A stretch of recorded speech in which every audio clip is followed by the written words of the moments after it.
Hello and welcome to episode 162 of Flix and a Six. I'm one of your hosts, Anthony Costanzo. With me, forever and always, the man, the myth, the sound of yeast, Alessandro Bielsi. Say hello, Al. It was Agatha all along. On this week's episode, what we're watching, triple news grab bag, and we give a beloved actor the Thuckle treatment. Other news and nuggets to follow along with our flick of the week, Sound of Metal. But first, Al, what are we drinking? Who are we thuckling? More on that later, Al. Oh, sorry. I didn't... And we're not thuckling someone, we're giving them the thuckle treatment. It's different. Tomato? Tomato, potato, my boy. Tomato, potato. I'm sorry. I just... we've never thuckled a person before, so Sure. I was a little bit thrown off. It's fair. By the way, my intro was from 2 weeks ago when we were supposed to record. It would have been a little bit more prescient then, although it seems like it's kind of really caught the world by storm. But it couldn't have happened then, right? Oh, no, we did know then. Yes. And that was the end of the previous episode. Got it. Yep. So anyway, we're drinking Bolero Snort Breweries Leaf Cattle Battle. What's this on the side here? Brewed and canned by Bolero Snort Brewery in Carlstadt, New Jersey. I don't know why. That was just a confusing bunch of syllables there. Yeah. It's a clunky set of words. Yes. This is a fall spiced milkshake IPA. Whatever that means. How old is this? It's old. It's ooh. I was gonna say it's from the fall. There's a small chance that it's from last fall. Well, I was gonna say, could that be? You definitely gave this to me in October when I saw you for Oktoberfest. Okay. Or maybe for Carly's birthday, which was in quick succession. Those were a few weeks Sure. ago. Sure. So maybe it was that. So. Okay. This is an India Pale Ale with vanilla, cinnamon, nutmeg, allspice, and clove. Mm-hmm. And it's got a delightful smell. Yes, it was effervescing something interesting at me when I first poured it into the glass. You betcha. It's 5.7% alcohol by volume. No little story, but this is definitely interesting. It's quite the cartoon. As there's at least 3 different cows / bulls with different versions of leaf blowers blowing autumn leaves at each other. Right, and the one that is running off screen, is he being attacked? I believe he's under attack by the leaves. Which one? The one on the right side of the can. Is he running off screen or is he in a power stance? Sure. Oh, it's a great question. I don't know I what he's doing. think you were right. I think he's running off screen, maybe. I think that big plume of leaves were blown by the two. I think he felt like he was ganged up on, but he does look like he's having a good time. He looks like he's laughing while running away. Yeah, it seems like a lot of fun. The BS logo is pretty cool. The BS logo? Yeah, I like that. With the hoop between the two and the long horns coming out of it. Yeah, it's nice. Nicely done. The little upside-down hop decorations. I didn't see that. Where is it? In between the words. It's nice. Little hop cones. Oh, and the 5.7 and the 1 pint, it comes in pints, are hooves. I thought they were 90-degree inverted Pac-Man. Is that a Pac-Man? It's actually short for Puckman, but they changed it. Yeah, because people kept scratching off. All right, let's give the sucker a taste, shall we? Yes. Not old at all. Not old at all. Cheers. Why is there no... It's like the glass is made of plastic, but it's not. I assure you. Well, I think also you're hitting it with a closed lid made of metal, which is that's true. But I expected like a little bit of a resin. I guess because it's so full. There's that too. I also wonder if because there's no opening at the top of the thing you're hitting it against, if that's taking away some of the resonance. Could be. Oh, nice. That is that's definitely a fall beer. A lot going on in there. Yeah, there's a lot going on in my mouth right now. It's all those flavors that they mentioned, but not in a subtle way. You know, all of those flavors are having a battle in my mouth the way that those cows are having a battle with the leaves. Yeah, it's an autumnal assault. Please call me that next week. Oh, man. We are fans of alliteration here. It is pretty tasty. This. It's just a lot. There is a... I don't know if you're going to be able to see this when I hold it up to the screen, but there is something significant in the bottom. Yeah, it's made with bits of real cow. Okay. That's how you know it's good. Is that a full leaf? I actually thought it was a chunk of hoof. I don't really understand, though, what that is. It almost looks like drywall. I mean, I was going to assume it was a clump of hop. Yeah. So, yeah, maybe. I don't know. It's weird. But, like, I don't know. Does it get... It almost looks like powder that's compacted. So maybe, like, the hops was crushed up and then if they use pellet hops, they may have reformed in, like, the dry hop phase and, like, settled out. Yeah. Nice. You like it? Yeah, it's tasty. Probably the one flavor, because it's just generally a flavor that's going to be subtle anyway, that I'm missing is maybe like the vanilla. I think that smooth, like it has a bit of a smoothness to it, and that I am attributing to the vanilla. Well, I attribute that to the milkshake part of it. Not that there's actual milkshake. Is there lactose in this bad boy? Well, I'm assuming so. I would assume so, right? Yeah. A milkshake IPA, and it does have that creamy mouthfeel. Well, you know what, though? If it didn't have the vanilla, it would probably be too spicy. Well, none of the spices they chose, like there's no ginger. The cinnamon is in proportion because the cinnamon can be the runaway flavor. Yeah, the clove and the allspice, though, they could go out of control, but I do think that the vanilla probably tones it down. I will say I would struggle to pick allspice out of something because it's just all the spices, Al. Also, you'd think it would render the cinnamon and clove moot because it's all the spices. Boo! Why are you booing me? Actually, you know what? Not boo. I liked it. Why are you booing me? I'm right. I don't know why I don't know why, but that Hannibal Buress meme is one of my favorites. Why are you booing me? I'm right. That's pretty great. How many thuckles are we going here on this one? I'd go a solid 2 thuckles. 2 thuckles. I'm with you. That feels right. So I think this is definitely a beer that I would want one of at a time. I don't want... Yeah. Yeah, but by a fire outside. I don't know. It's not really like a heavy or a dark beer that I would feel like. No. I want it in the fall. Like as the season's turning, it's getting colder. Maybe I'm in a costume. Maybe it's Halloween. I'm thinking maybe... Actually, honestly, drinking this at like the way we had Oktoberfest would have been the way to do it. Even possibly prior to the fire being lit. Under a tent? Yeah, just hanging out, like some sun coming through, half-fallen leaves of trees, you know? Yeah. Copious amounts of worst. Yeah, lots of worst, all the worst. I still have worst. You still have worst from that? Frozen worst.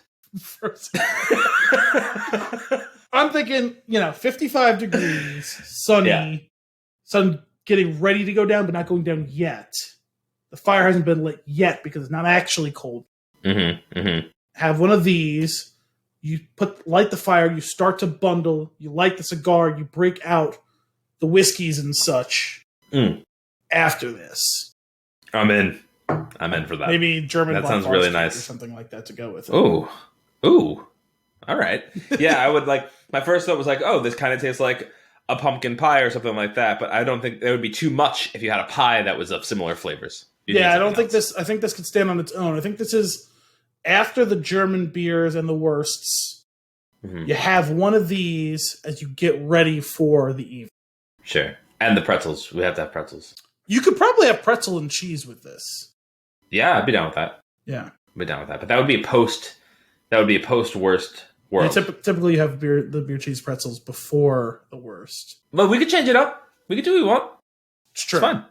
Maybe we have some left over and we broke it back out. Oh, that'd be nice. But those pretzels were good. Yeah. And no leftover pretzels that day. I just got charged for Transistor. We were just talking about Transistor prior to this show recording and how great of a service it is. We love you, Transistor. Thank you for allowing us to exist. That's it. Zencaster, still not thrilled with you. But more on that in future episodes. Oh boy. Al, let's get into some news and nuggets. Okay, 1, 2, or 3. Okay, so what we've done is Al has given me the number of news that he has. And we're going to do a little news grab bag. Thing is, no matter what number you say, I'm probably going to go with the one that's on the top of the page. But I'm giving you the choice. I could never know. You literally would never know. Give me 2. You know what? I'm going to be a gentleman. I'm going to give you 2. Okay. So this is from about a week. Actually, you know what? Give me one. Nope, it's too late. We locked and loaded. See, now I need to. I was trying to figure out if you would change it up, or internally you just have a hard line. You're just going top down. I mean, I suppose I could, but I'm kind of excited to talk about this one. So this is from February 24th, which is now several days ago. This is on IGN. Mass Effect project teased by Henry Cavill. Did you see this? Wait, what? When did this happen? February 24th. Don't say February 24th. What happened here? All right, I'm interested. I'm sorry, I'm a little thrown off because for whatever reason, usually when I flip away from the Skype, a little U stays in the corner of my computer. It's not doing. Oh, that's frustrating. Yeah, so I'm not sure what you're giving. I kind of liked how you said the Skype. Yes. Well, the Skype window, you fucker. I know. I just liked. It was kind of like when you watch the Netflix. Henry Cavill, who brought Geralt to life in Netflix's The Witcher, has just teased. Did you say that with a J? Is it Geralt? Sorry. Yeah. I like said it both ways. I was never 100%. Geralt. I like that. Let's go with Geralt from now. Shut up. He just teased that he may be working on a project set in the Mass Effect universe. Cool. Cavill shared a photo of him. So you're giving me a hard time, but this sentence actually says Cavill shared an photo of himself on Instagram with the words "secret project" or just a handful of paper with random words on it. Guess you'll have to wait and see. Happy Hump Day all. Hashtag Hump Day. Hashtag secrets. Picture of him. Hashtag Cavill's Gavels. It's a picture of him, I believe, in makeup to become Geralt of Rivia. Okay. Because he has very long hair in this picture. It's in black and white. It's a photo of him like through the mirror here, and he's got a little script in his hand. Included with the image was part of what appears to be a script or, quote, a handful of paper with random words on it. But it's too blurry to clearly make out what's on the page. Game pressure. What? So, let's break down what he's holding. We don't know, but it's paper. Well, that was in his little thing. He said, or just handful of paper. Game Pressure used a program called Focus Magic to remove the blur, and the clearer image reveals such words as Cerberus, Talizora, and Geth. IGN has also used Focus Magic to fix the image and confirm these words do appear, as you can see below. And they show you a new version of the image showing you the text on the paper that he was holding with a little bit of it, so you can see what was on there. And since fans of the Mass Effect franchise will immediately know that these words are characters pulled right from the beloved trilogy. Furthermore, it appears that the text Cavill has shown has come directly from Mass Effect 3's Wikipedia page. And then they pull the whole paragraph that this was pulled from. Following the events on Tuchanka and a failed coup by Cerberus to take over the Citadel, the Quarians offer their support to the Alliance if Shepard helps them reclaim their homeworld, Rannoch, from the Geth, the Wikipedia page reads. Assisted by a Quarian, either Talizora or Admiral Darozen, Shepard boards a Geth dreadnought and rescues a captive Geth unit, either Legion or a facsimile, occupied by Geth virtual intelligence, then disables the Reaper control signal over the Geth. A possible Mass Effect movie has been in the works as far back as the late 2000s. In 2010, Legendary Pictures acquired the movie rights to the franchise and was set to feature the producers behind The Dark Knight and Spider-Man. There have been more rumors as the years went on, but nothing too substantial has come since then. This could be a hint that Cavill may soon be taking on the role of Commander Shepard, or another character in either a film or TV adaptation. It's also possible he could be lending his voice to a game project or otherwise. And then the rest of this goes on to talk about the Legendary Edition and such and so on. So the pertinent information is complete now. Henry Cavill seems to be teasing that he will be involved with the Mass Effect franchise in some way, shape, or form. My guess would be, just considering what we know is going on, that he's probably going to be a voice in whatever that future game is, although it would seem that they're casting a voice actor rather early for that game, which is still pretty early in its development cycle, from what I understand. True. That being said, if he were to be voicing, say, the protagonist, maybe they would bring him on board earlier on. Got a feel for it. Thus far, they've always used a more of a blank slate approach for their protagonists. So the voice actors have typically not been super famous outside of maybe being famous voice actors, not famous actors themselves. Sure. They're more famous actors and actresses have tended to be other major characters in the games. Well, folks, you heard it here first. Henry Cavill will be playing live action Rex. I don't know that he'd be It's obvious, Al. I don't know that he'd be a great fit for Rex, honestly. I love Rex. Not necessarily fit for him. Now, it's possible that he is teasing that he would be in a show or movie as well, which we have no knowledge of such a thing to be existing. That sounds like it could be a Netflix series. I have, for a couple of years now, thought, because I was super excited when I heard the idea that maybe do a movie, because obviously my favorite game friend. But after seeing the success of Game of Thrones, I was like, oh man, this would make a kick-ass like Amazon or Netflix or even HBO show. Actually, especially after watching where Game of Thrones went and watching the first season of Westworld, I kind of thought it would be a really badass HBO show. But after watching The Expanse and some other stuff on Amazon, I think it would work really well there. And Netflix has done stuff of varying quality and varying size and depth, so you can't rule them out either. But those three, for me, I would be the most excited to see HBO or Amazon take it on. Yeah, I can hear that. That'd be cool. I would watch that. That'd be fun. Until they go, it's a Netflix show, and they go too far, right? They don't have any ideas left, and then they do the Mass Effect Witcher crossover, and it's just wild. The minstrels in space, like a whole thing. Well, listen, there is a bit of a theory that the Mass Effect and Dragon Age series could be linked in the same thing based on one specific shot of the moon in Dragon Age looking very similar to a moon viewed from planet side in one of the planets in Mass Effect. Cool. But obviously it's just stupid. All right, Al. There are other Easter eggs, but yeah. Serious question. Okay. If I were to play a Dragon Age game right now, where would I start? Should I start at the beginning? Well, I was going to say, what are you looking to get out of your experience? Are you no idea. I mean, if you're like, hey, I'm itching to do something and I want to jump into this series, might as well start at the beginning. Here's where I'm at. I'm curious about Dragon Age. I doubt that I'll stick through the entire series, but I also have no idea I don't even know what the games are about. I don't even know what the gameplay is like. Dragons. Just dragons? Did you just say dragons? I did. All right. That'd be great. Oh, that'd be awesome. It's like, I'm going to set your expectations right now. There are no dragons. No, there are dragons. So the way it's even harder to do, I feel like I've come up with a pretty good breakdown for the Mass Effect trilogy. It's a more consistent trilogy, even though there's dramatic improvements made throughout and dramatic changes made throughout.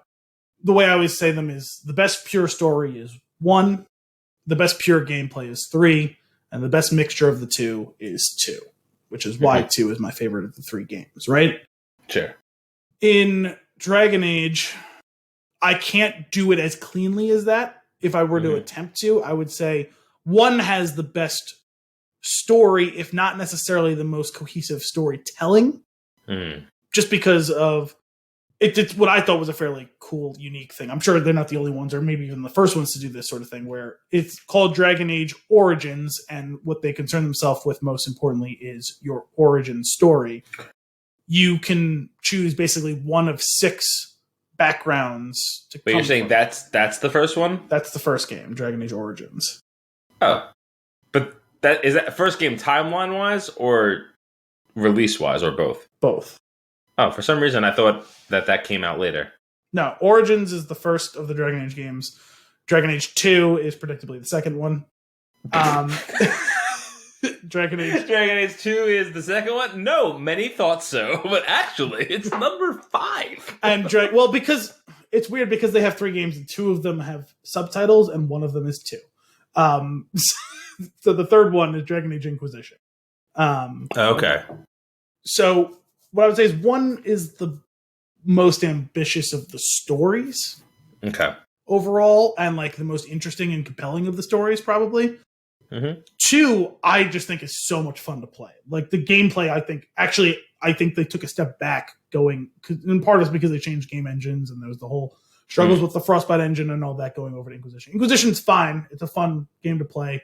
There's a lot of things that are polished that are like incremental improvements over 2, but overall, 2 is so much fun. I found the combat suite to be so engaging and frenetic, and I love the power trees that you can create your character with and all that.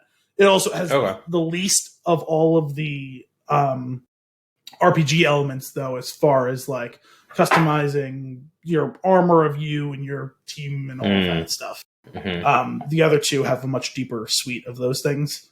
What Inquisition has going for it is the scope of the narrative in the world. It is massive. Actually, probably too big. What I've said for a while is I wish they would have cut one or two of the levels and not even just tightened, actually. It's the thing that you and I and Brian have talked about for a while now.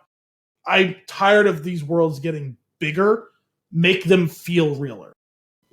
So instead of creating something that takes me 4 hours to walk across with nothing to see or do, give me fucking towns and buildings and shit. Give me people to talk to. Like not that there isn't people to talk to, but like for the size of the world, there's a lot of emptiness. Yeah, like Sparse. I would rather there be 40 to 60% of the total space and the depth of that space be increased doubly or more, you know?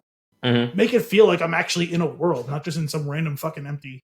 I mean, there's like 3 separate desert levels that are massive. And it's like, who needs 3 separate deserts? So let me put it this way. I have access to them. I've never played one before. If I play Origins, do you think is it more likely that I'll stick with it if I start there or start somewhere else? So the way that each game is made, unlike what is unique about it is, unlike Mass Effect, which you play Commander Shepard from 1 to 3, right? It's like they got better along it, trying to make it accessible to someone joining in, but it actually makes it worse for the hardcore fans from the first, right? Because like you're making it too accessible in a way that feels like you're talking down to me. Gotcha. Dragon Age, each game has a different protagonist. So while they are a cohesive story, although there is some retconning that happened in 2 and 3 once they realized, because Mass Effect was always designed as being a trilogy from the start, so it made it easy to hand it off from 1 to 2 to 3. Sure. This one, I'm sure they wanted to make more games after they were making the first one. Sure. It wasn't planned with the arc of a trilogy in mind. So as they've grown and expanded, they've had to kind of it's very obvious at times where they're setting up the ideas of what's going to come next. Like, oh, I think that's what they're going to handle in the next game, right? But they have to create a whole new corner of each world, which is cool. Like, and it's great. It's led to some really cool ideas and some cool storytelling and everything like that. It does make a little bit of the transition messy, but what is positive for you if you were dead set on just jumping into the game, you think you would quote unquote enjoy the most? Because each one starts with a different protagonist, you wouldn't necessarily have to know everything that's come before the point you're jumping into. Because each game you're starting off as someone new. So the world is new to you to whatever extent, right? Okay, so in that case, you said the most fun one to play is 2? I think so. All right, then maybe I'll start know there. A lot of people, I don't want to say hated the game, but it's consistently the least well-reviewed of the 3. I actually loved it, and even a lot of the things that people criticize, I actually thought were strengths of this game. No, I mean, not universally. It's not a perfect game by any stretch of the imagination. There are some serious, legitimate flaws and drawbacks to the game. But to me, that's just so goddamn fun that I don't care. And also, I thought the story was compelling for what it was trying to do. Its scope is intentionally much smaller than the other 2, because it's just focusing on one small area. And it's told across. So, like, the first game basically takes place over the course of a year. The third game takes place over the course of, I forget exactly how long, let's call it a year or so. And then at the end, there's an epilogue DLC that's a 2-year time jump to those events. The second one takes place over the course of like 10 or 11 years. And it's told via chapters. So there's the prologue, time jump of about a year. Interesting. Or sorry, time jump of a couple of months. Finish the prologue, jump about a year. You take place over the course of, let's call it a few months, that chapter. Then it time jumps another year, I think. Couple of months, and then to the third and final chapter, it jumps like 3 years or something like that. I'm getting the math wrong. So I think it takes place over the course of about 10 years.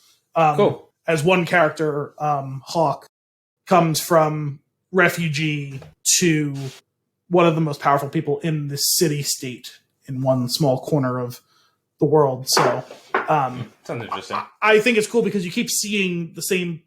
One of the drawbacks of the game and one of the things people hated is that they recycle a lot of like areas and dungeons and stuff like that, which is a legitimate gripe. But to me, I actually thought it was cool to see the change throughout the city, which is where you spend most of your time, happen over the course of years, where there's people who their fortunes rise or fall alongside yours, and there's new places and new groups that gain power, or disappear entirely and all that, and you see the changes in the across the timeline and everything like that, and how people respond to you as you gain notoriety and all that. I would recommend, if it's like, oh yeah, I think would be really interested in this, starting at the beginning, with the caveat that I find the gameplay itself to be a total drag, because it's like turn-based, but not like JRPG turn-based, like World of Warcraft turn-based. Is it? It's not like Knights of the Old Republic was, is it? I've never played it, so I don't know. All right. Yeah, I'm not sure if I'll be into that. I'll just start with 2 and give it a go. We'll see. Al, news number 3. Okay. I think this is number 3. Yeah. Neil Blomkamp reveals District 10 screenplay in the works. Oh. This was on Variety, and this was from February 26th. District 9 and Elysium director Neil Blomkamp has revealed that he and writing partner Sharlto Copley and Terry Tatchell are in the process of writing the screenplay for District 10. Oh God, what happened? The long-awaited follow-up to South Africa's biggest box office hit. District 10 screenplay also being written by Sharlto Copley, Terry Tatchell, and I. It's coming, said Blomkamp in a tweet on Friday. In 2009, District 9, produced by TriStar Pictures, Block Hansen, and Wingnut Films, grossed $211 million worldwide, the largest ever sum for a South African film. Received 4 Academy Award nominations, including Best Picture and Original Screenplay for Blomkamp and Terry Tatchell. Rumors have swirled ever since about the possibility of a sequel. The film's ambiguous final act seemed to imply that there is more story to be told. Blomkamp has stayed busy during the pandemic.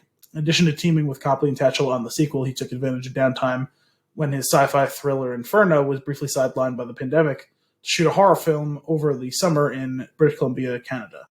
Now, AGC has started screening Demonic to buyers, platforms, and distributors in the run-up to Berlin's European film market.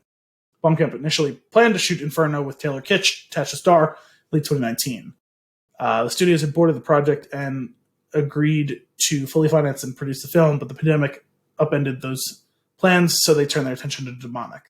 Copley is also a number of projects in the mix. The actor is headlining Tony Stone's Ted K, where he plays the Unabomber Ted Kaczynski. The film is based on Kaczynski's own diaries and testimonies from those who interacted with him during his years of isolation in the Montana wilderness. Hanway Films and Cinetic Media represent the film, blah, blah, blah. In the 2017 Reddit AMA, Blomkamp explained why a sequel hadn't yet been announced, while leaving the door wide open for the possibility. Okay, so at District 10, the basic answer is yes. I want to go back to that world and tell the rest of the story with Vickis and Christopher. The issue right now is that I have many other projects and ideas that I also want to work on and complete. And most importantly, the exact right reason to make District 10 needs to be very clear. The first film was based so explicitly on real themes and topics from South Africa that affected me greatly growing up there that we need to make sure the next film does not forget that. Nice. I would be down for that. I was thinking about District 9 the other day. I haven't rewatched that one in a long time. I would love to rewatch that. We should do that one. I was going to say, I feel like I recall you liking that movie an awful lot, right? Oh, yeah. I really, really loved it. There was something about it, like, aesthetically, the effects that and I'm not usually one to care too much about that. At the time, like, it looked amazing. I think they aged well from what I can tell, because I've actually only seen the movie all the way through the one time I saw it in theaters. And I remember the story being compelling. Yes. Well, after the first 10-ish minutes, that felt like 30 minutes, that I was afraid that it was some sort of weird documentary. I was super into it after that. But I've seen a little bit of it a couple months ago on TV. Like, it just happened to be on when I turned on the TV. So I watched a couple of minutes, and the aliens, like, they were like zoomed in on them and they were moving around and stuff like that. And I was like, oh, this feels like it aged well. But it wasn't an action scene, so sure. But I was like, oh, that still looks good on a 4K TV. So yeah, that's. Did you see Chappie? Yes, Another one that I really enjoyed. I think I like his movies. Yeah, I never saw Elysium, but I like that too. I have that. those two were good. I know Chappie is a little odd. It kind of, I don't want to say corny. That's not the right word, but like, there's something odd about that movie that like makes it a little hard to take seriously, like fully seriously. But it is like it is a good movie. I thought District 9 was really good from what I remember. Maybe we'll do a Blomkamp run on Flix in a 6. That'll be good. Cool. All right. I'll dig that. I didn't realize that was going to be a thing. So yeah, whatever happened to his Halo movie, though? So whatever happened to his Halo movie, though? District 9. Yeah, I guess. Yeah, that's what it became. That was originally going to be a Halo movie. Yeah. And I guess whatever funding and whatnot and previous and whatever like shooting or whatever they did, I'm not entirely sure how it works, but I know that it became District 9. Mm-hmm. Al, that leaves us with news number 1. That's correct. 2, 3, 1. Who would have imagined? Look at us. Who would have thought? Not me. Not me. So Spider-Man. Did you see they finally announced what it's going to be called? I did, and I forgot the name of it already. So here's the thing. They did it in a cute way. I liked it. Well, so each of them, him, like Tom Holland, Zendaya, and Jacob Batalon also all like posted different fake names for the movie, which were entertaining. And then they did a little teaser in which he's coming out of John Watts' office, and they're like, well, what is it? And he goes, he won't tell me. He keeps giving me fake names. And he goes, I don't understand why he won't trust me. And they go, because you spoiled things from other movies. And then they walk past a chalkboard or a dry erase board. No Way Home? Is that what it was? Yes. Yeah. Oh, with all the other fake names written around it, like kind of like a word cloud thing. That's cool. Yeah, I'm excited. I love those Spider-Man movies. They're so fun, and they're just the three of them have such great chemistry. I can't wait for more. I'm looking forward to it.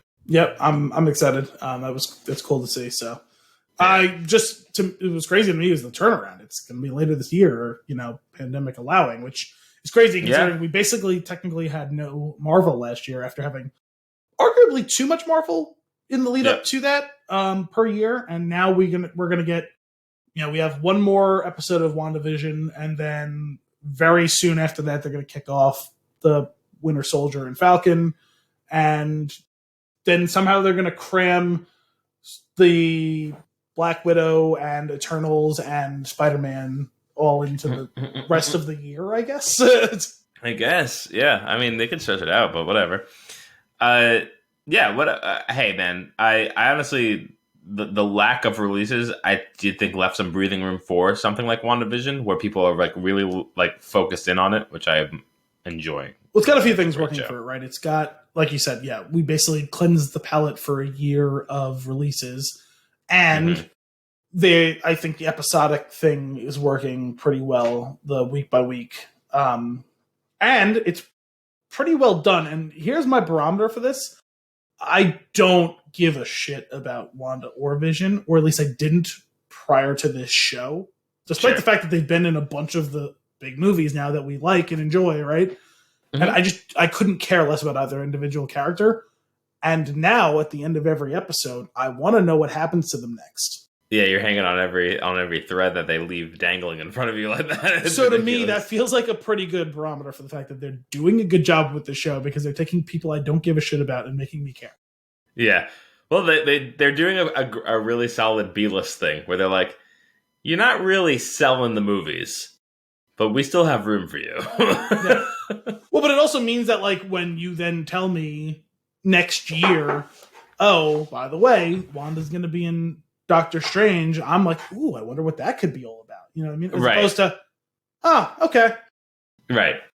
Because prior to that, like, there's a number of characters like that where you just be like, whatever, that's fine. Just shoehorn them in. Like, I guess they're not going to get their own standalone. They don't fit anywhere else except for an Avengers movie. I guess put them in. It's fine. But in this case, it's like, ooh, what else? What's happening with you? Yeah.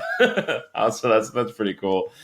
Let's dive right into what we're watching, because that'll lead us into Wanda and Vision. Or WandaVision rather. But first things first.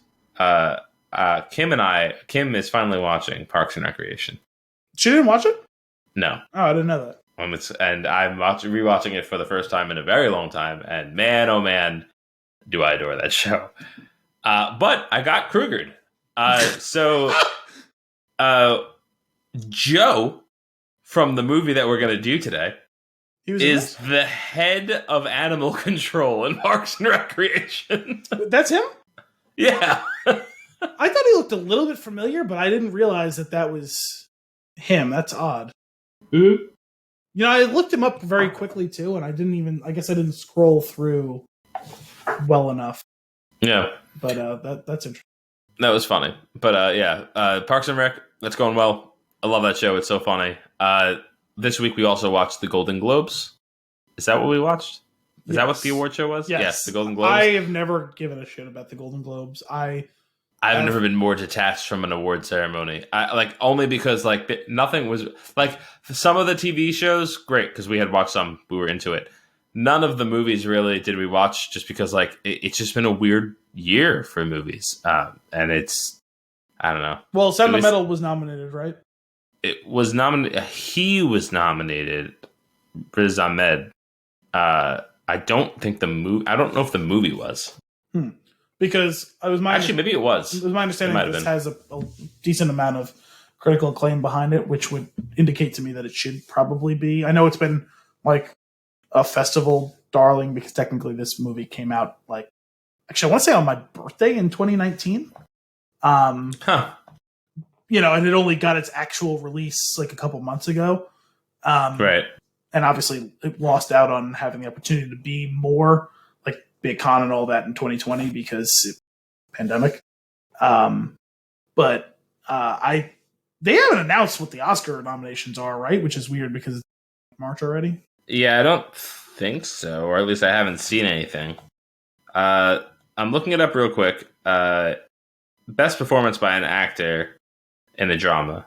Riz Ahmed for Sound of Metal, but that seems like it's the only thing. Yeah, it only got one nomination, and that was for him in that.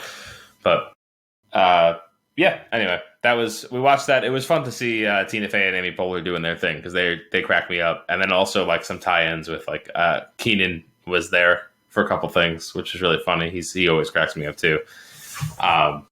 But it's weird. It's weird this year for award ceremonies for sure. I've never cared about the Golden Globes just because I've always been confused by it. Because I'm like, well, the Oscars are movies and the Emmys are TV. Mm-hmm. And then there's this thing that's kind of weirdly bridging the two. And also it's just another one. And it also has a super weird electorate. And also it seems to be fairly corrupt. Yeah, it's weird. I really only watch it for the presentation, which it seemed like they didn't do a very good job of. Which again, pandemic is a large part of that. I would say they did a better job than some years that I've seen of the show. Okay, but they have great chemistry. Yeah, even when they're across the country from each other. Well, I'm not even talking about Faye and Poehler specifically. I meant the event at large. They did a great job with connectivity issues with Zoom. Yeah, there was some struggles. I do find it odd. You and I are amateurs at best, and we record a remote podcast that sounds pretty much like we're in the same room. We've gotten better, and especially since I have a computer that's not on the brink of death. That's right. And I don't know, and because we splurge for the $15 or $20 a month for this service that might end up going by the wayside if they don't fix things. And have we have real professional grade microphones. Professional adjacent. I mean, there are literally professionals that use these microphones. Sure, but I think we play it light and loose with the word professional. For when it comes to people that are using these. I'm not saying that there aren't better ones. I'm just saying that literally professionals use. I've seen professional podcasters using blue microphones. Sure. That being said, why you having issues? Who, me? At the Golden Globes. Oh, okay. What? Figure it out. I feel like I could probably have gotten a better result of quality from those interviews, those remote interviews. I mean, I hope so. Whatever. Doesn't matter. Al, WandaVision, fantastic. Yes. Loving every minute of it. I love how the show has evolved episode to episode. We've talked about that in the past, just how it's kind of been like this very steady crescendo, the entire thing, which has been great. The reveal. This is spoilers, by the way. It's 2 weeks of episodes, guys. Yeah, skip it. The last one coming out. Yeah, if you don't want to hear this, skip to the next chapter where we do fun and games. But the reveal of Agatha was fantastic because you and I think you were on the same page. We're convinced there was something dark going on with her, but not that she was the villain. I didn't think that was said I thought she was the villain. Then I kind of backed off. I was like, she's definitely got something going on. But from the beginning, I had kind of suspected she was the villain. They waited so long to reveal that I was starting to soften on that slightly. Well, I guess villain's not really the right word. Well, I'm not really sure what she is. She's the one making sure that everything goes wrong. But she wants to know. It was Agatha All Along. It was Agatha. She wants to know that it was how Wanda's doing what she's doing, how she's done what she's done. She wants to she's a little she's power hungry. Yeah, for sure. She's insidious. Yeah. She's so I don't really know what her plans are. She wants power. Yeah. She wants to learn how to do what Wanda's doing, because Wanda's doing something that she, the 500-year-old witch, can't do. And she's like, right. That's interesting. Yeah. She's she's bored and excited. She's 500 years old. I don't know if she's bad. I think anybody is going to be a little bit nuts in 500 years. We've known all along she was bad because she murdered all of her fellow coven because they tried to hold her accountable. Well, hang on, though. Is she wrong for that? They were going to kill her. For not being accountable. They gave her a choice. Wait. Maybe I missed something. That opening scene of this week's episode when they were... Yeah. They dragged her to a trial. Yeah. And she made it very clear that she was a psychopath. And so they then were going to... I don't know if they were going to kill her or strip her powers or what. But what did she do that she got put on that post? She was using dark magic. Yeah, for what? I don't know. They never said. Yeah, see, this is the thing. I need more details. I'm not passing judgment on Agatha yet. I mean, her own mother was willing to put her to... Yeah, but they all seemed a little nuts. Well, they all seemed furious with her, so obviously she did something wrong. Yeah, but that's what they want you to think. What if it's a cult? What if they're real shitty? I mean, they weren't breaking the fourth wall there, though. I don't know, man. I'm not sure about they all died, and we didn't see what they were to gain or lose. So, they returned. I don't have enough information to know that Agatha's a bad person. Well, except for that she murdered Sparky and then laughed about it. Okay, that's fair. I'll give you that. And now she's holding Wanda's 2 children hostage. Yeah, but that's the other thing. What are they? What's going on? Do they exist? It doesn't matter whether they're real or not. She's holding them hostage. Okay. Right. Fair enough. I kind of hope that you haven't watched the show when you're listening, because this sounds ridiculous. Well, this whole show is ridiculous, of course. So. Oh, man. So I had seen some stuff, some speculation in the weeks leading up to it that Agatha may be a stand-in for a version of Agnes. And that's what it turned out to be. Which everyone was kind of wondering, well, Agnes, kind of a dumb little code name, but there you go. And that's what it turned out to be. So from what I understand of the history, actually, I think typically Agatha has been kind of more of a mentor to Wanda historically in the comics, but not always. So also typically she used to portray it as much, much, much older because she is. Sure, that makes sense. I am curious though, what this implication of the witches is, the powers that they have and stuff, where that's coming from. Well, it seems like this. I would say it seemed like this was going to be kind of pointing to the fact that she might be a mutant because right.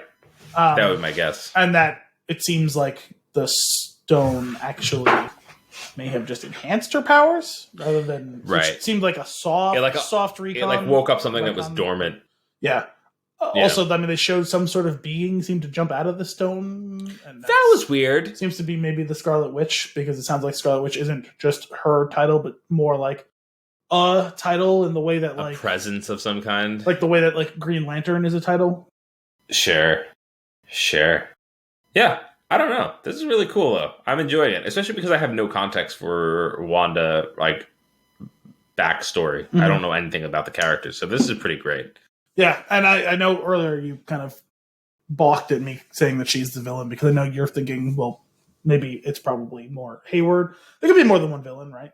They clearly don't seem to be working together. I don't know. It's about it might be this crazy new vision they cooked up. Well, yes, but like created by that's more like a henchman that is like the villain being Hayward, and that's like the overpowered. I believe his character name is Douchepants. Every Marvel movie has a Douchepants, and he is absolutely Director Douchepants.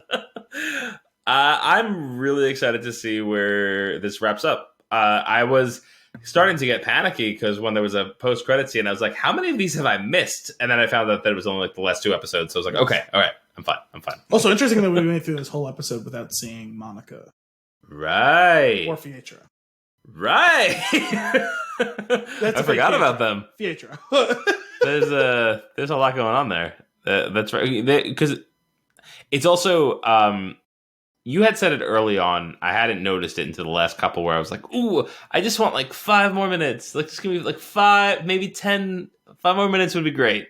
But then it's over, and I'm like, oh man, like, it does keep me. I've got the itch. I'm excited for like the next week, which is great. I really love that feeling because it's not something that you have in like a lot of contexts. So it's really cool.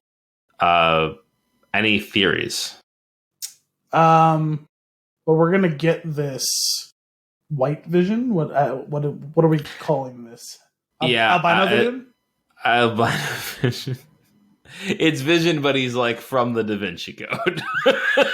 That's actually perfect because Paul Bettany was the albino. That works on a lot of levels. Yeah, I'm curious. I wonder if this creates some sort of team up where like Agatha, Wanda, and I guess fake Vision because technically he's not. Mm-hmm. And Monica all team up, and Pietro all team up to fight. What's it called? The Division Code. Yeah, maybe. What I'm really want to know is like the only like the thing that I'm completely locked in on is like what's going on with Vision, like because the character has thought and mind of his own. He is operating independently. Like, so it's not just a projection, unless her projection is that, like, I don't know, that realistic that it can actually think for itself, like a real AI that she's created. Well, that was, I think, the whole point, right? Is what attracted Agatha's attention was, like she said, it was pure creation. Yeah. Like, it's this chaos magic, which apparently only, like, the prophecy has foretold that only one person could do this, and that's what makes her the Scarlet Witch. It'd be really funny if this entire show was just like they killed Vision and they were like, man, like I know that hit home real hard, but we really love having Paul Bettany around.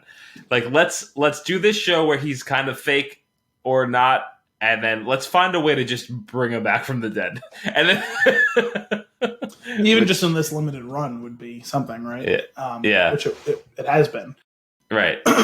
But it's cool, though. Also, we still, I guess, technically never got the chance to talk about the fact that Monica now seems to be a superhero as well, and I had no idea that was a thing, and she's apparently played multiple different versions of varying import of Avenger over the years in comics.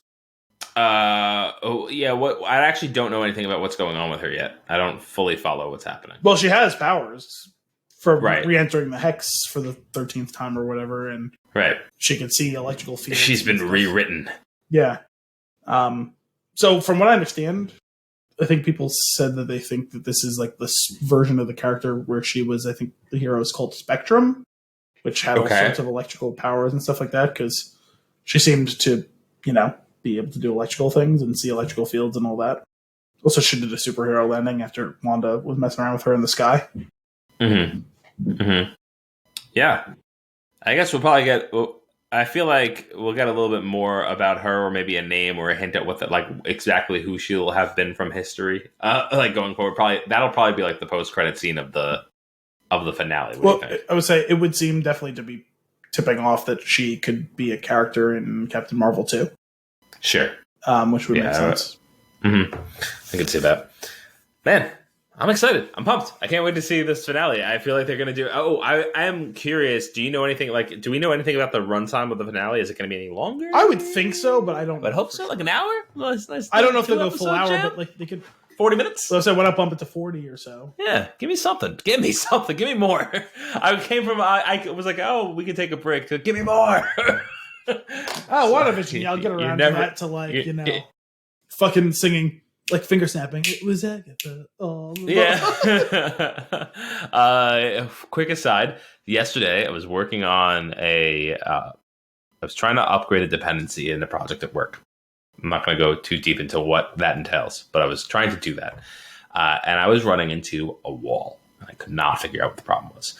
And I was trying things, running into issues. Couldn't figure it out. Pulled in Damien, friend of the show. He's been on an episode. Pulled in Damien. He's helped me out with it. We work on this thing for 5 hours. Finally find out what the problem is. It wasn't plugged in. The what? I said it wasn't plugged in. It wasn't plugged in. Our method for figuring out what the problem was is basically we like commented out like pretty much all of the code. Mm-hmm. And then one line at a time brought it back in until the error that we were looking for came up. Which didn't end up happening in the way that we needed to, but it did. We did end up finding something. We were able to fix it. At the end of the day, we fixed it. But we did find out that the reason for the error was Damien. And it was something that he put into place like a year ago. And it was like this time bomb that just went off yesterday. and then after we solved it, he posted a picture of Agatha winking in the room.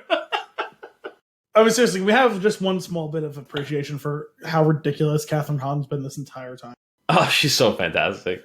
I mean, just that whole thing where she's just like winking, and then like I said, the maniacal laugh after she reveals that she murdered the dog, and it's like, oh my god, she's great.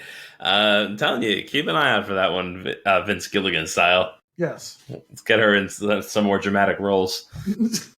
Just killing it. All right, that was news. You didn't really have any nuggets. I had that little nugget about the coding thing. I have one more thing that we need to go over before we get into fun games. Okay. I messaged you about this the other day because I was trying to think of some people that are on the outskirts of my mind. Yeah, I was curious to see when this was going to come back and in what form. That fit the bill. Also, I just want to be clear. I was half asleep while I was sending you that list of incredibly random names. Totally fine. No, this will be great because we're going to do a little bit of it live. I was dozing through watching a movie, and I would wake back up and I got a name. Just throw it across like half an hour. It's a buddy at work, Luke. Luke, if you're listening, this one's for you. This entire segment will be for you. There was a conversation going on at work. Our boss was Josh. He was saying that Damien's never seen There Will Be Blood. Anthony, how do you feel about this? I am the go-to movie person at the company. Naturally. Anthony, how do you feel about this? And I was like, I own it. I haven't watched it yet. And he was floored. He could not believe it.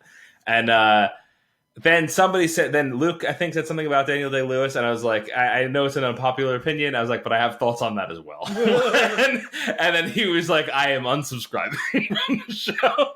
So this is an attempt to get him to resubscribe, download this episode, and listen to it. I'm going to tell him that we're going to talk about it. I'm not going to give him the names, and he's going to have to get it from the episode.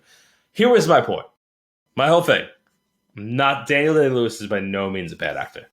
It's not at all what this conversation is. I find him to be an 8 in my book. No, he's a really good actor. That's fine. I find him to be an 8. I prefer a lot of people to him. Okay.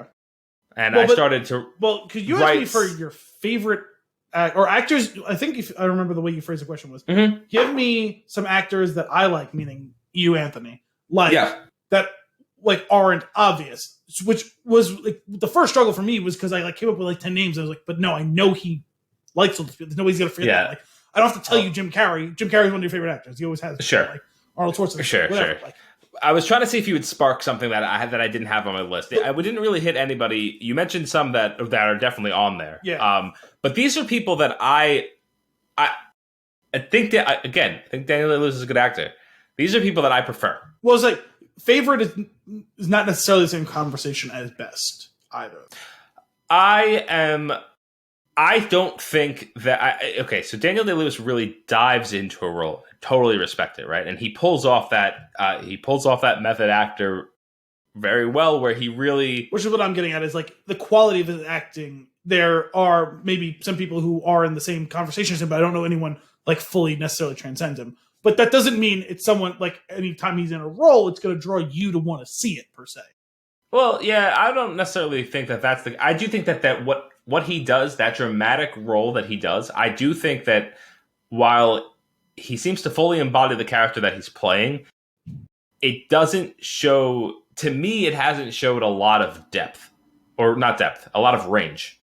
There's a lot of depth in the singular characters, but I don't think that there's a tremendous amount of range. I do think that he's always either a little bit crazy or a lot of it sad. That has been like, I feel like the two main characteristics that he portrays, and he portrays them very well. Sure, but I mean, like John Proctor and the guy from There Will Be Blood, I don't remember his name, and Bill the Butcher, and the guy from Phantom Thread, and the guy from My Left Foot, and what's the one? The guy from The Last of the Mohicans. Like those are all. I thought you were going to say the guy from Lincoln. And Lincoln. Those are all very wildly different. That guy. What was his name?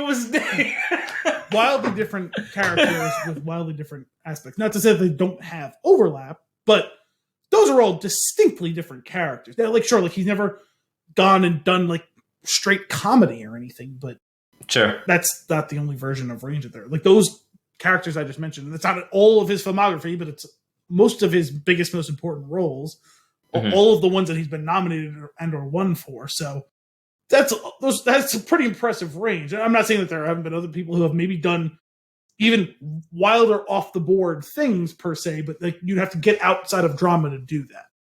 Sure. But that being said, I feel like an actor or actress that can, I'm going to say actor across the board, an actor that can go, that can jump genre and deliver, in my opinion, is a better actor. Sure. Maybe my point is maybe, well, I mean, the genres of all those movies are pretty different that I mentioned, but like, let's say if you're going to include like comedy as far as like breaking, like he maybe just has no interest in that. You know what I mean? Like, sure. He might be funny as fuck and we would never know because it's just not interesting.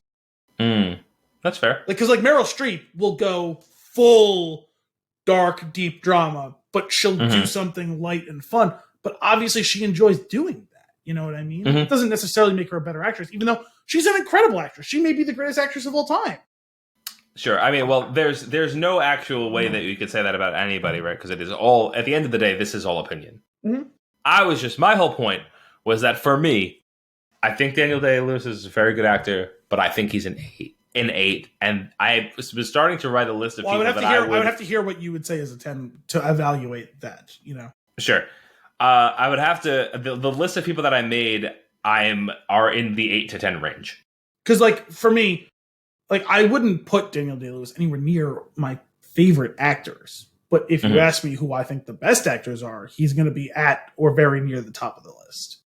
Sure, like he would come up in any conversation, but he's also, it's been talked about to death. I was just trying to, it's just not for it. He's just, him in particular, I think he has done great things. I have liked him in certain things. He's just, for whatever reason, he's just not for me. And that's not, like, I think, so here are some, I'm just going to start going through the list. Stop me at anywhere. And if you agree or disagree, if some of these people you might want to take off entirely, that's totally fine. So wait, what am I evaluating exactly? Just like I'm just going to rattle some off. These are my 8 to 10s. Well, you said stop me, so like, what am I? If there's anybody that you want to particularly like shout out, or that you really disagree with, I would like to know that. So, but like, so am I saying like I think this person is better or worse, or just deserves to be in the conversation?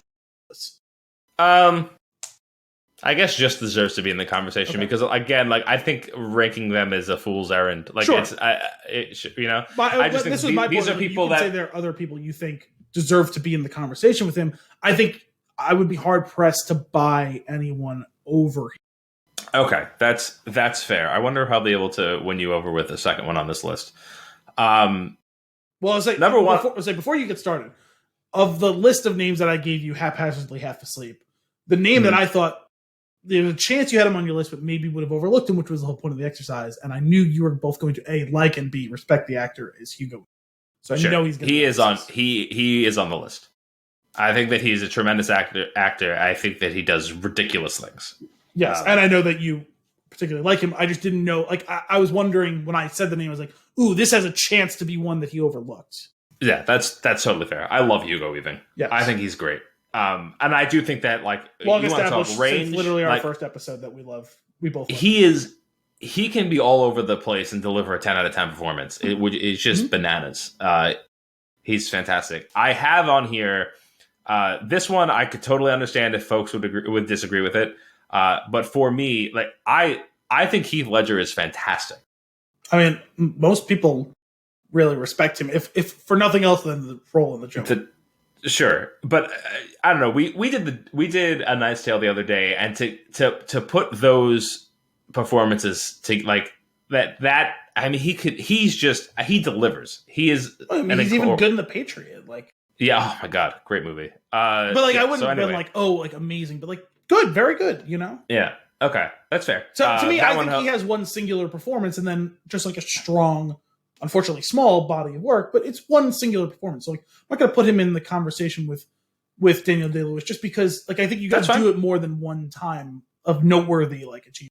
This next actor, I would put at I want to put him at a 10. It's a 9 or a 10, but I'm leaning towards 10. It's Alan Rickman. Yeah, I think Alan Rickman's a phenomenal actor. I don't know that he got. I mean, it's hard because we're going to have a lot of character actors on this list. Like Hugo Weaving is a character actor. Alan Rickman's a character actor. They're not typically leads. If they are, they're not in big productions, right? Mm-hmm. These people might be nominated for Best Supporting Actor. They're never going to be nominated for Best Actor, right? I am noticing from my list that I do lean more towards praising supporting actors. Yes, which I had a feeling. They carry the movie. So yeah. So like, it's hard to make an apples to apples comparison between Alan Rickman and because they're asked to carry different weights, right? Right. But as far as the quality of the acting, I have no problem with you putting. He's a tremendous actor. Okay, Mahershala Ali, excellent actor. All right. I would put him behind Daniel Day-Lewis, but like, is he an excellent actor?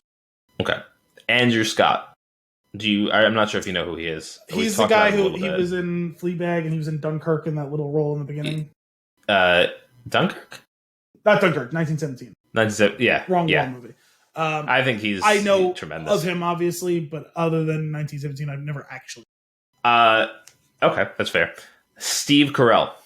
He's a really good actor. I never saw Foxcatcher, but he is a very talented actor, and obviously he's been going dark for some time now. It feels like he's chasing something.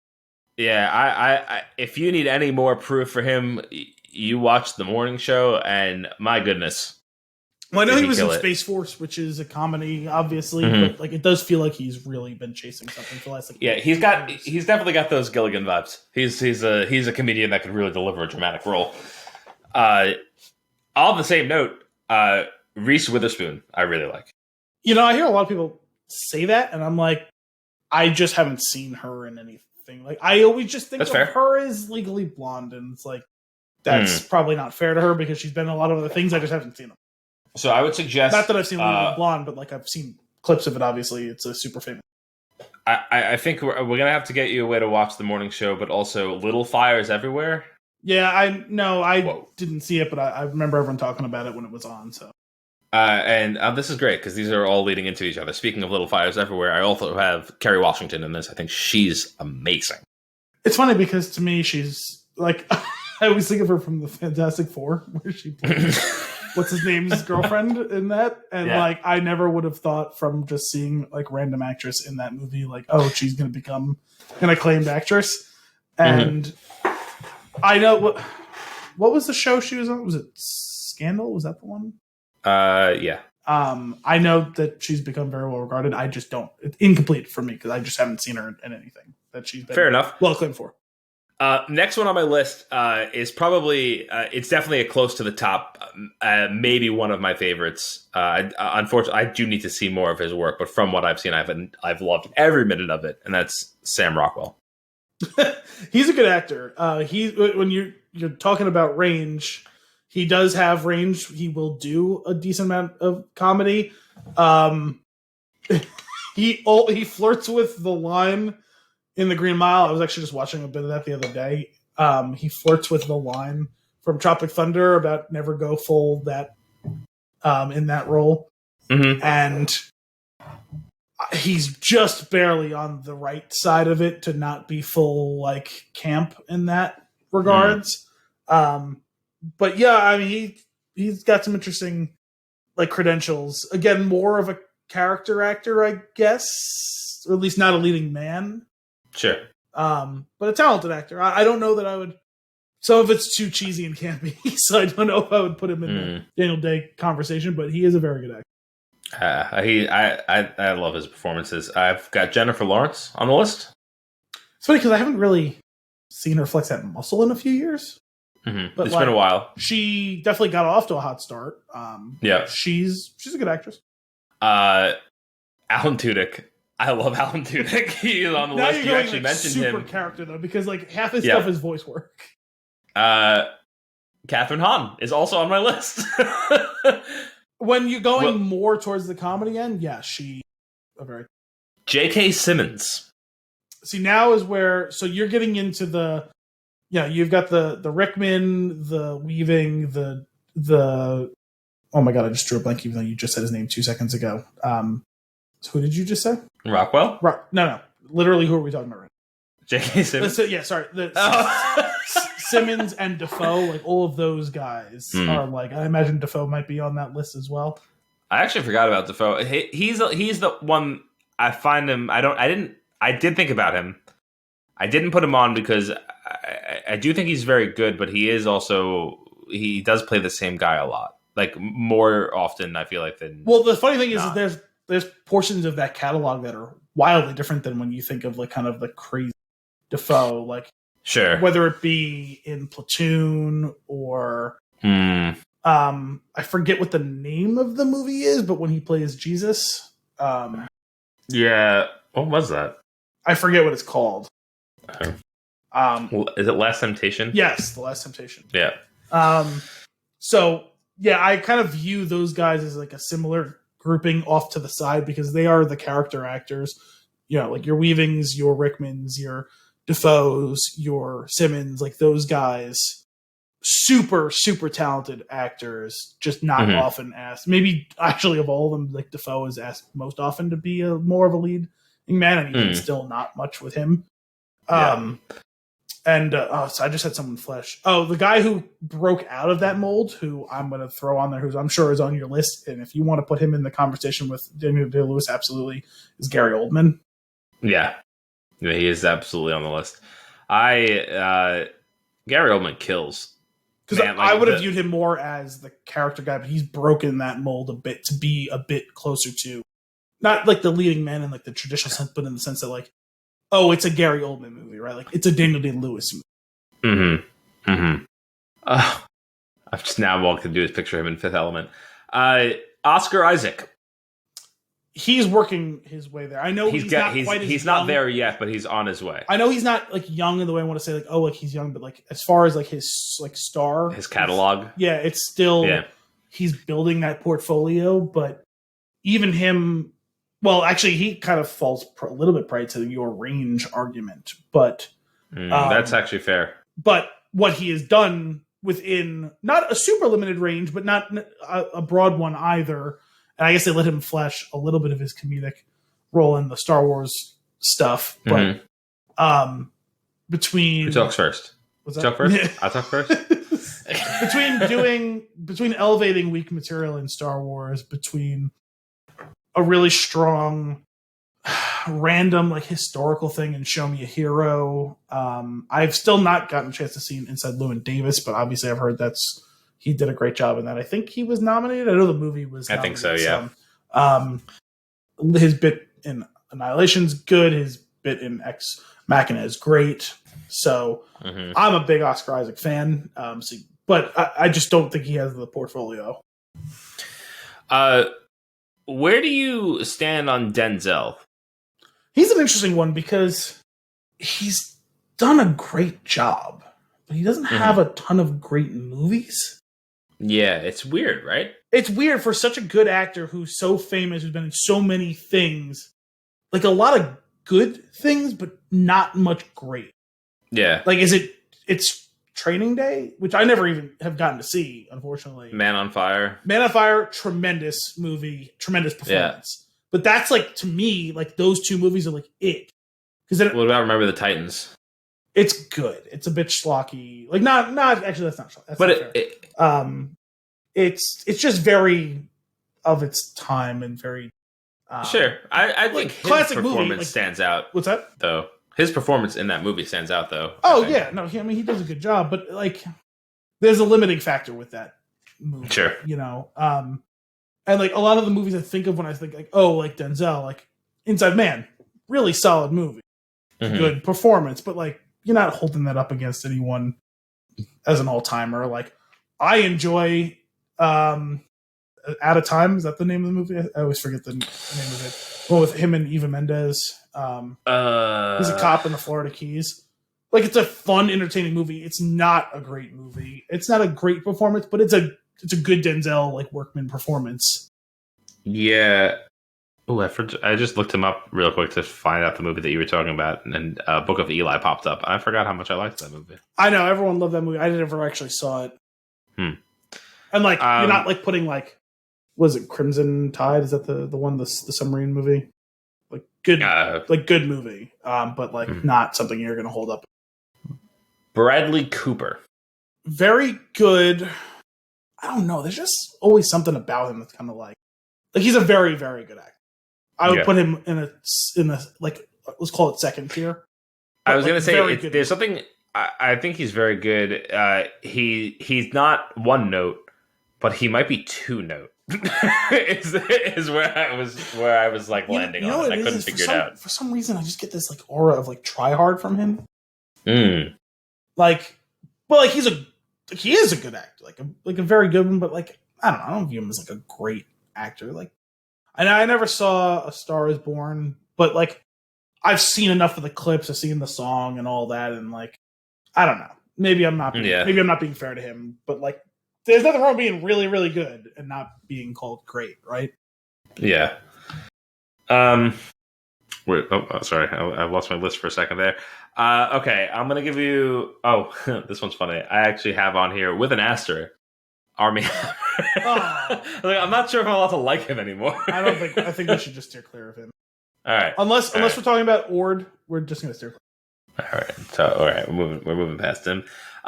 Two guys that I've got my eye on that I believe will end up on the list. I'm not entirely, I wouldn't put them there just yet, but I think they're making their way onto it. Actually, I skipped over Saoirse Ronan. I do have her on here. I think she's very great. I like what I've seen of her. She was good in Lady Bird. I know I like that movie better than you did, but yeah. Timothée Chalamet and Robert Pattinson, I think, will get on the list over time. Yeah, I mean, Pattinson's older, and he's already... Although, I mean, for being so young, Chalamet's done a really good job, but I like what I've seen out of Pattinson's work so far. There's a couple of things of his I'd like to check out that I haven't gotten to yet. Yeah. Kind of a guy-heavy list. Not that... I mean, there's reasons for that, obviously, but... Yeah. Yeah, because originally I was making the comparison, then I started thinking, I was like, but then names are popping into my head, and I was putting them out there. I'm surprised you haven't put on here Adam Driver. I really like him. He's not my cup of tea, but he is a good actor. But I'm not sure where he is. But I could put him on there. I'm more just observing. I'm surprised that you hadn't, because he is acclaimed. He is very talented. I'm not really a huge fan of him, but I can see that is talented, and he does have some range when he chooses to do comedy. It doesn't seem like that's the thing that really, like, floats his boat, but, like, he does it pretty well. Yeah. I want to see Rhea Seehorn in more things. Yeah, I was gonna say, where's the Rhea Seehorn in here? Again, not nominated. It's Golden Globes at this point. It feels intentional. It's a joke, right? It really is absurd.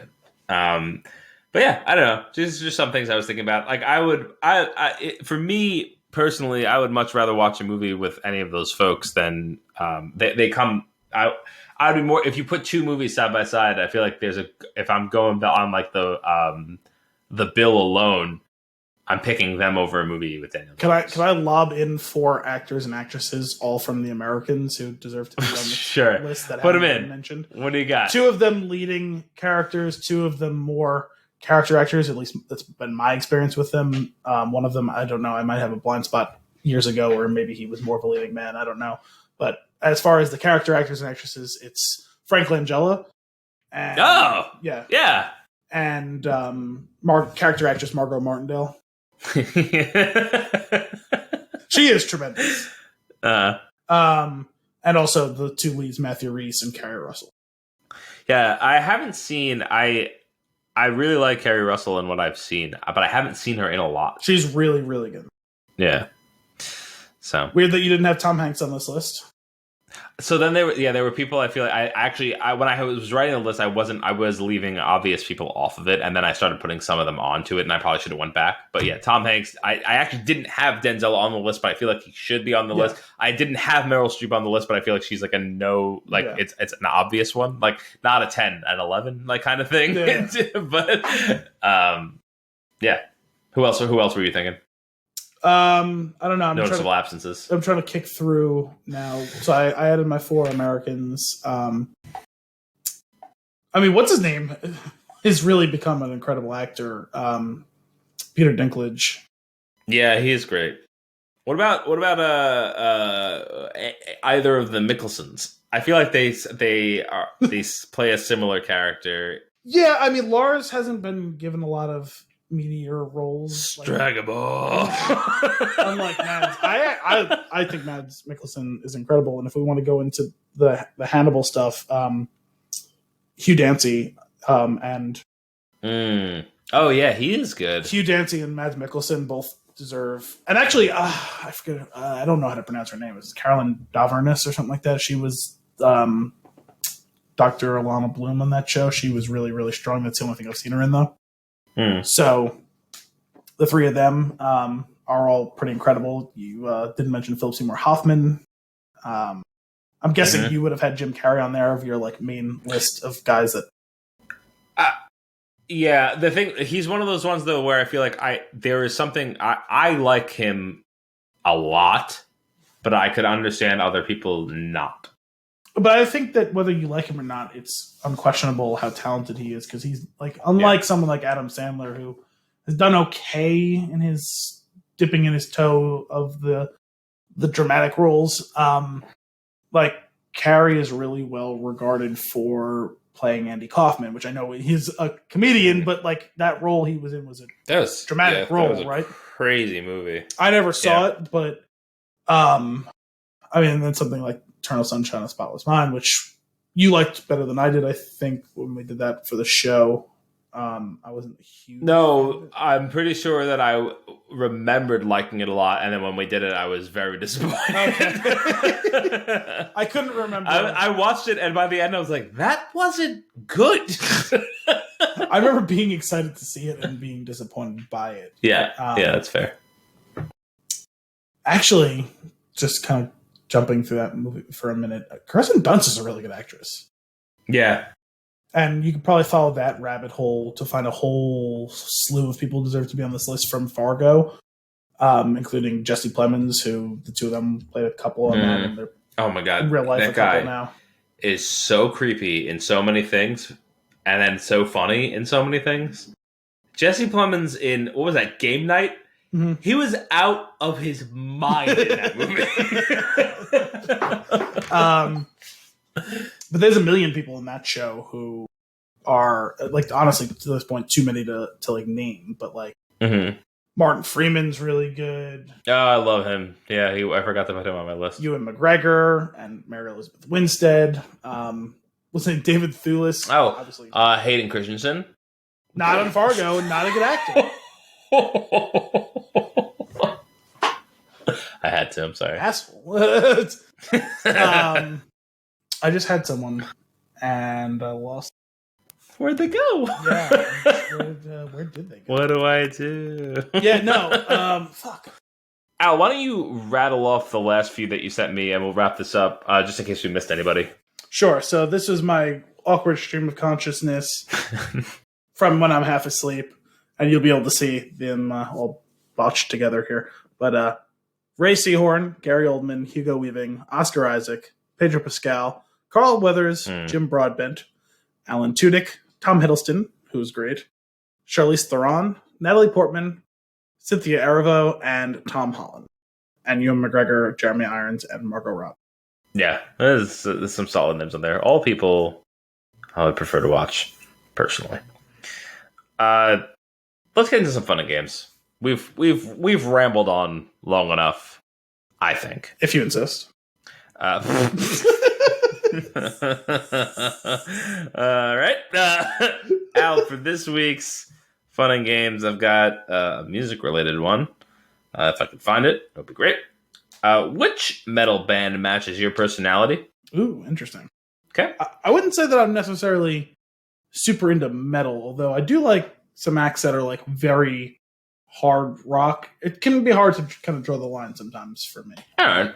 Well, I think that this first question is perfect because it says on a scale of 1 to 10, how much of a metalhead are you? Mind you, there's only 4 options. 10, 6, 8, or 4. I'll go with 6. But I wanted to say 7. Which of these metal song lyrics resonates with you? You've got to roll with the punches to get to what's real. You can't always get what you want, but if you try sometimes, well, you just might find you get what you need. It's fun to read these. That's not fucking metal? Yeah. Maybe it's not too late to learn how to love and forget how to hate. Everybody's got a reason to live, baby. Everybody's got a dream and a hunger inside. That's not metal. So the other lyrics sound familiar, but I can't like pick the songs. But the Rolling Stones one is not metal. Yeah. But let's go with that one just because it's a good line and I know it. How often do you listen to rock music? Every day. I don't pay attention to how often I listen to it. A few times a week. Every now and again. A few times a week. Great Ben Bailey skit on the phrase every now and again. He's like, that's more often than it sounds. That's every now, and again. That's a good point. What is the best way to listen to music? On headphones? It doesn't matter. On speakers? On my computer? On speakers. Which of these metal albums did you own? Master of Puppets, Iowa, Follow the Leader, Vulgar Display of Power. Let's go with Master of Puppets because it's the only one I actually know. Which of these concerts would you want a backstage pass to? Rihanna, Bruno Mars, Lady Gaga, or Justin Bieber?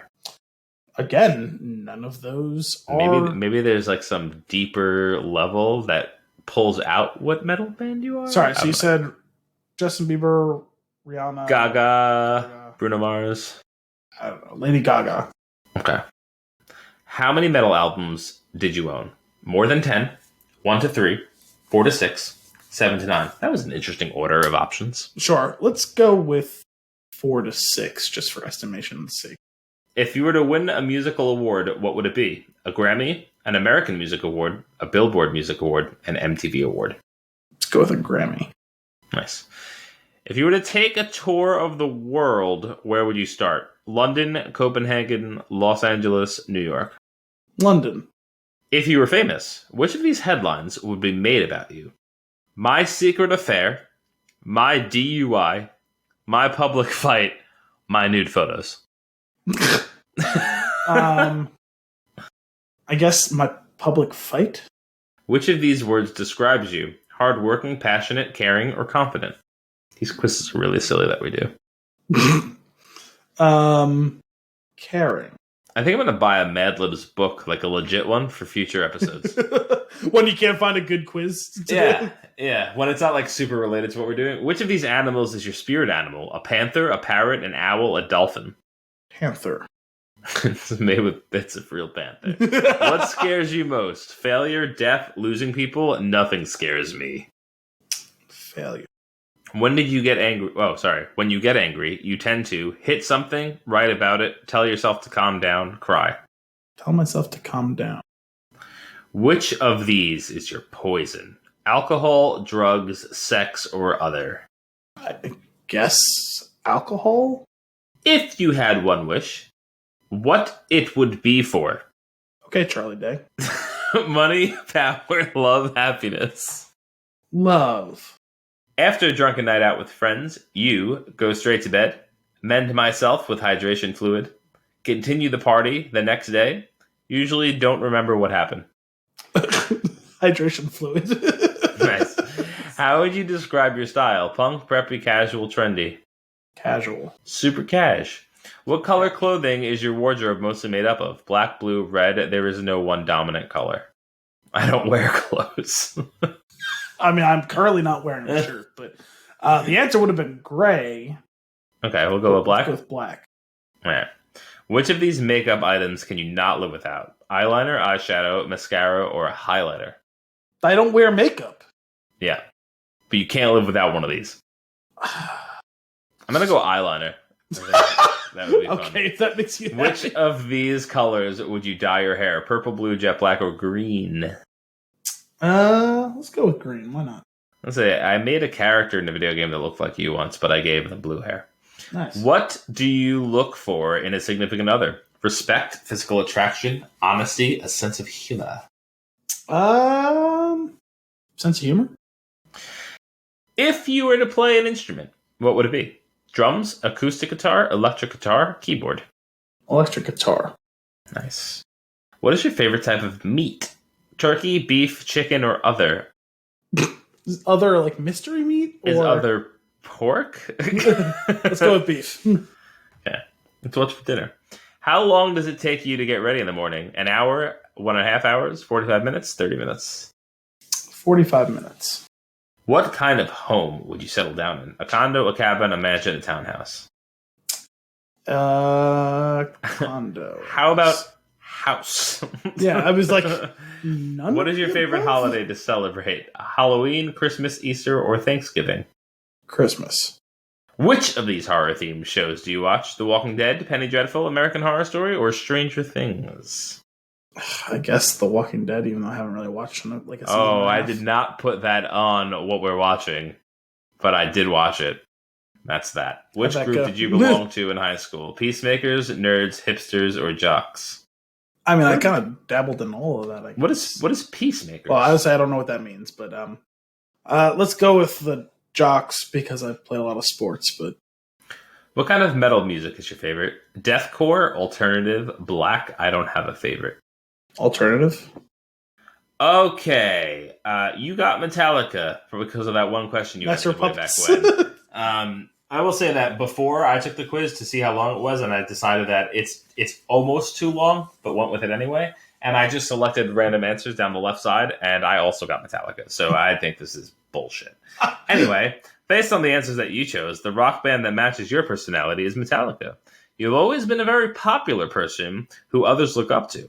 You always speak your mind, even though it may come off as harsh sometimes, and that is one of the... Oh my god, this is the longest sentence ever! And that is one of the reasons people seek your advice when making tough decisions. Whew, that was exhausting, Al. I think it's time for our flick of the week. Sound of Metal, released in 2019, rated R with a 2-hour run. Exactly 2 hours? Fascinating. A 2-hour runtime. A heavy metal drummer's life is thrown into freefall when he begins to lose his hearing. Alright, that's fair. I guess that's a freefall seems a little... I guess that's fine. Good movie. I liked it. Yes. That was a well-executed movie. Al, hit me with your tweet length. Sure. I'm just trying to find it here real quick. Sure. A small, intimate story about losing an irreplaceable part of yourself and finding the rest of you along the way. 8 out of 10. Nice. I've got. We're on the same page score-wise. I've got tragically loud and quietly beautiful. Rest in peace, Donut. 8 out of 10. Were you doing like? Was it Jonathan Safran Foer, incredibly loud or was it insanely loud, incredibly close, whatever the hell it was? Were you doing a riff on that? What are you talking about? Well, with your tweet length review, that felt like it fit that convention of the title of that book/movie. What movie? I forget exactly what it's something. I'm gonna say no to your question. It's a well-known book. No, I wasn't. Extremely loud and incredibly. Yes, is that what you? Yeah. yes, Okay. that's the one. Sorry, that was something that I completely forgot about. I always forget about that first adverb, which one it is. So. Yeah. I saw that movie. That was heavy. Yes. This movie's pretty heavy, and not just because it's about metal. It's not really about metal. Yeah, there's only a little bit of metal early on. Man, there's been a number of movies in the past. I've heard of the phrase before, and I've only been able to spot it a few times where like the location is a character. You know that whole that whole concept. I'm not sure that I've ever noticed that the sound of the movie has been a character, and I thought they did a pretty tremendous job with it. Yeah, the sound of metal is the lead. But no, is the sound the lead, or is sound it editing, the camera work that's the lead? Because those two things are majority of my notes. I'm gonna go with the sound editing specifically because early on in the movie, before we show you our lead character starting to lose his hearing, you can't really hear anything. And at first, my gut reaction when the movie started was to be annoyed. But knowing what the movie was about, I was like, oh, you're setting me up big time right now. And boy, were they. And then there was the whole thing, like, if you're listening to this with like a decent sound system, they did a lot of the sound effects through just bass level.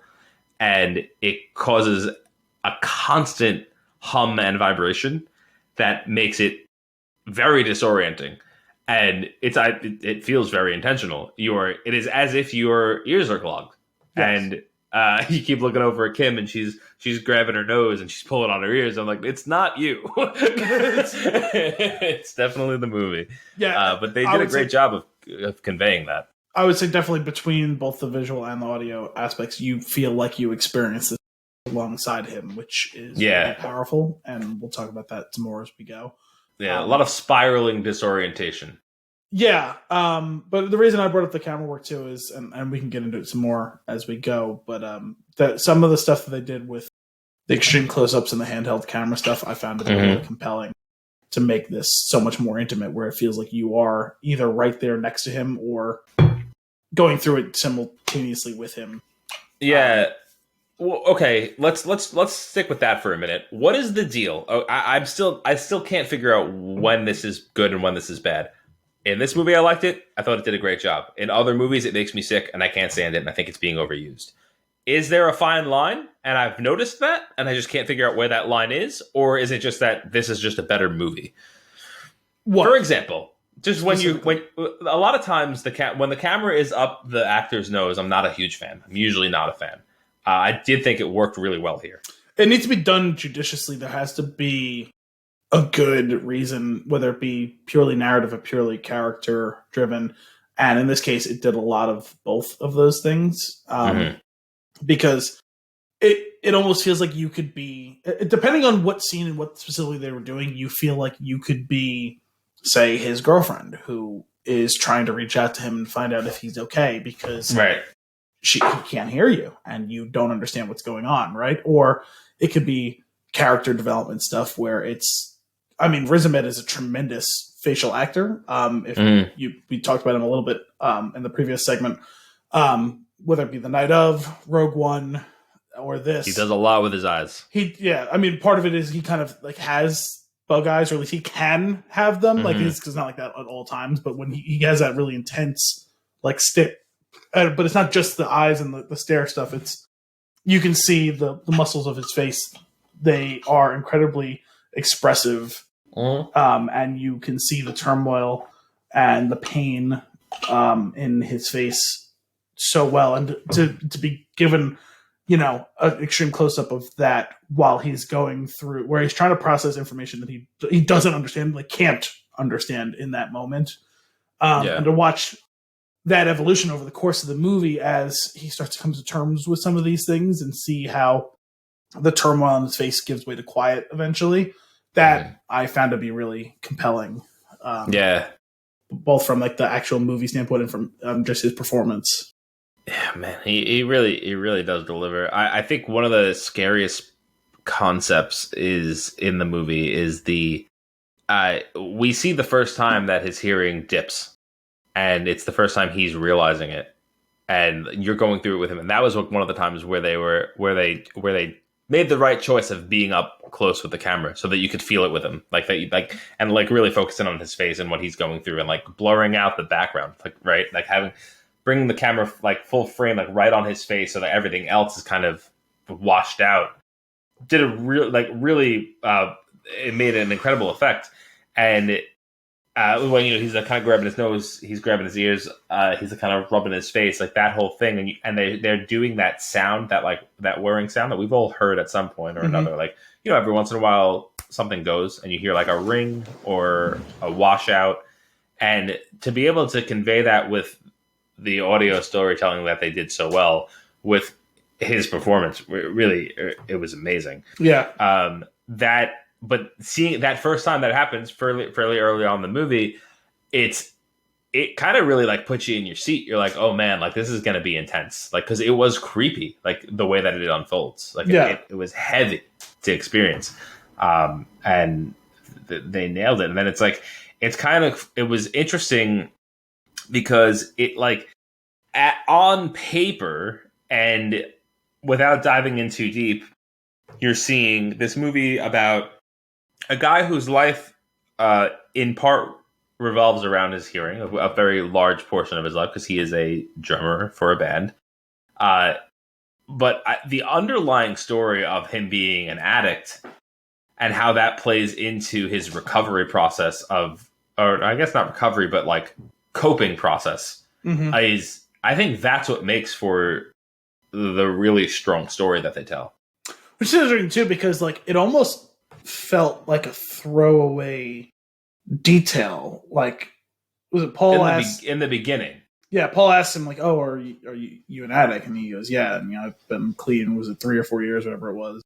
4 years. Did you think about using when you found out that you losing I had your a bad hearing?" day. He goes, "I had a bad day," And, yeah. But then they kind of just leave it, like it doesn't. It becomes show don't tell after that, right? Like we don't talk about it. Yeah, exactly. Yeah, for sure. I'll agree with that. Show don't tell. I really loved that scene though. So much happens in that scene that's super important. That's the realization that he's been an addict. The question of, so he's in we've jumped ahead a little bit, but Ruben is talking to Paul in his little office. Lou was not allowed in. She was sitting outside. They're having their one-on-one time. And when he asks him, that have you been an addict? What was it? And his answer being everything was really fascinating, because that was really like kind of leading into like an addictive personality. It wasn't like just one vice, but like all of them. It seems like kind of like a spiraling situation. That was fascinating. I love the line where he's like, "How long have you been sober?" And he says 4 years. And then when he asks him how long him and Lou have been together, and he says 4 years. I think that is that's another thing. Like it's very quick, but it's super important. Yeah. And which again, like, because they talked around it, right? Some in the movie where he says, "You saved me. You saved me too." Mm-hmm. Yeah, that stuff was heavy. That we've talked. I just want to be clear. Like we've talked about this in the past. We are jumping all over the movie, and we'll be. We're not like holding back. We're just talking about the whole thing. So if you don't want anything spoiled for you, maybe watch it before going forward. But that being said, I don't think anything that we're going to talk about is really necessarily a spoiler, because I do think it's more of an experience than the story itself. Yeah, this isn't really a movie with big twists or reveals in that nature. And yeah, experience is the way that you don't really watch this movie so much as experience it in the whole portfolio of sensory. But sticking with that note of you saved me too, that line, the way that relationship we see a big chunk of it without seeing the specifics of like their closeness, but we get that feel just from the way that they interact with each other. The way that that relationship ends is really beautiful. Like there's something about it's best for both of them. They love each other, but they mutually move on from it. Like that, I don't know. There was something really fascinating about the way that they played that out. Yes. The only thing I'll say is I'm not entirely sure, like, I really got why it ended right then and there in that moment. Like, you could see, obviously, they've been apart, and maybe they didn't need each other the way they previously felt they needed each other, but we didn't really see any of, like, the unwinding. Like, there was nothing that showed to the specifics of them not trying to make it work. Like, not even giving it a shot. So, what I got out of it was that they, for the 4 years, they were each other's crutches. And given the extenuating circumstance that they had to split apart so that he can get the help that he needed, Lou was given time to think about what she wants to do and how she wants to go about it a bit. And he was kind of spiraling at that moment, but was coming to the realization that he does have to do this for himself. Mm-hmm. He needs to get by. And I do think that that's where it became important. Was like, they got themselves together through the last 4 years, and they probably both would have been dead if they didn't meet each other at the time. But now that has gone on and they've grown, they do need to figure out who they are themselves. And they can't do that together anymore because they will continue to hold each other up. And I think they had to go their separate ways to kind of, for them each to blossom individually.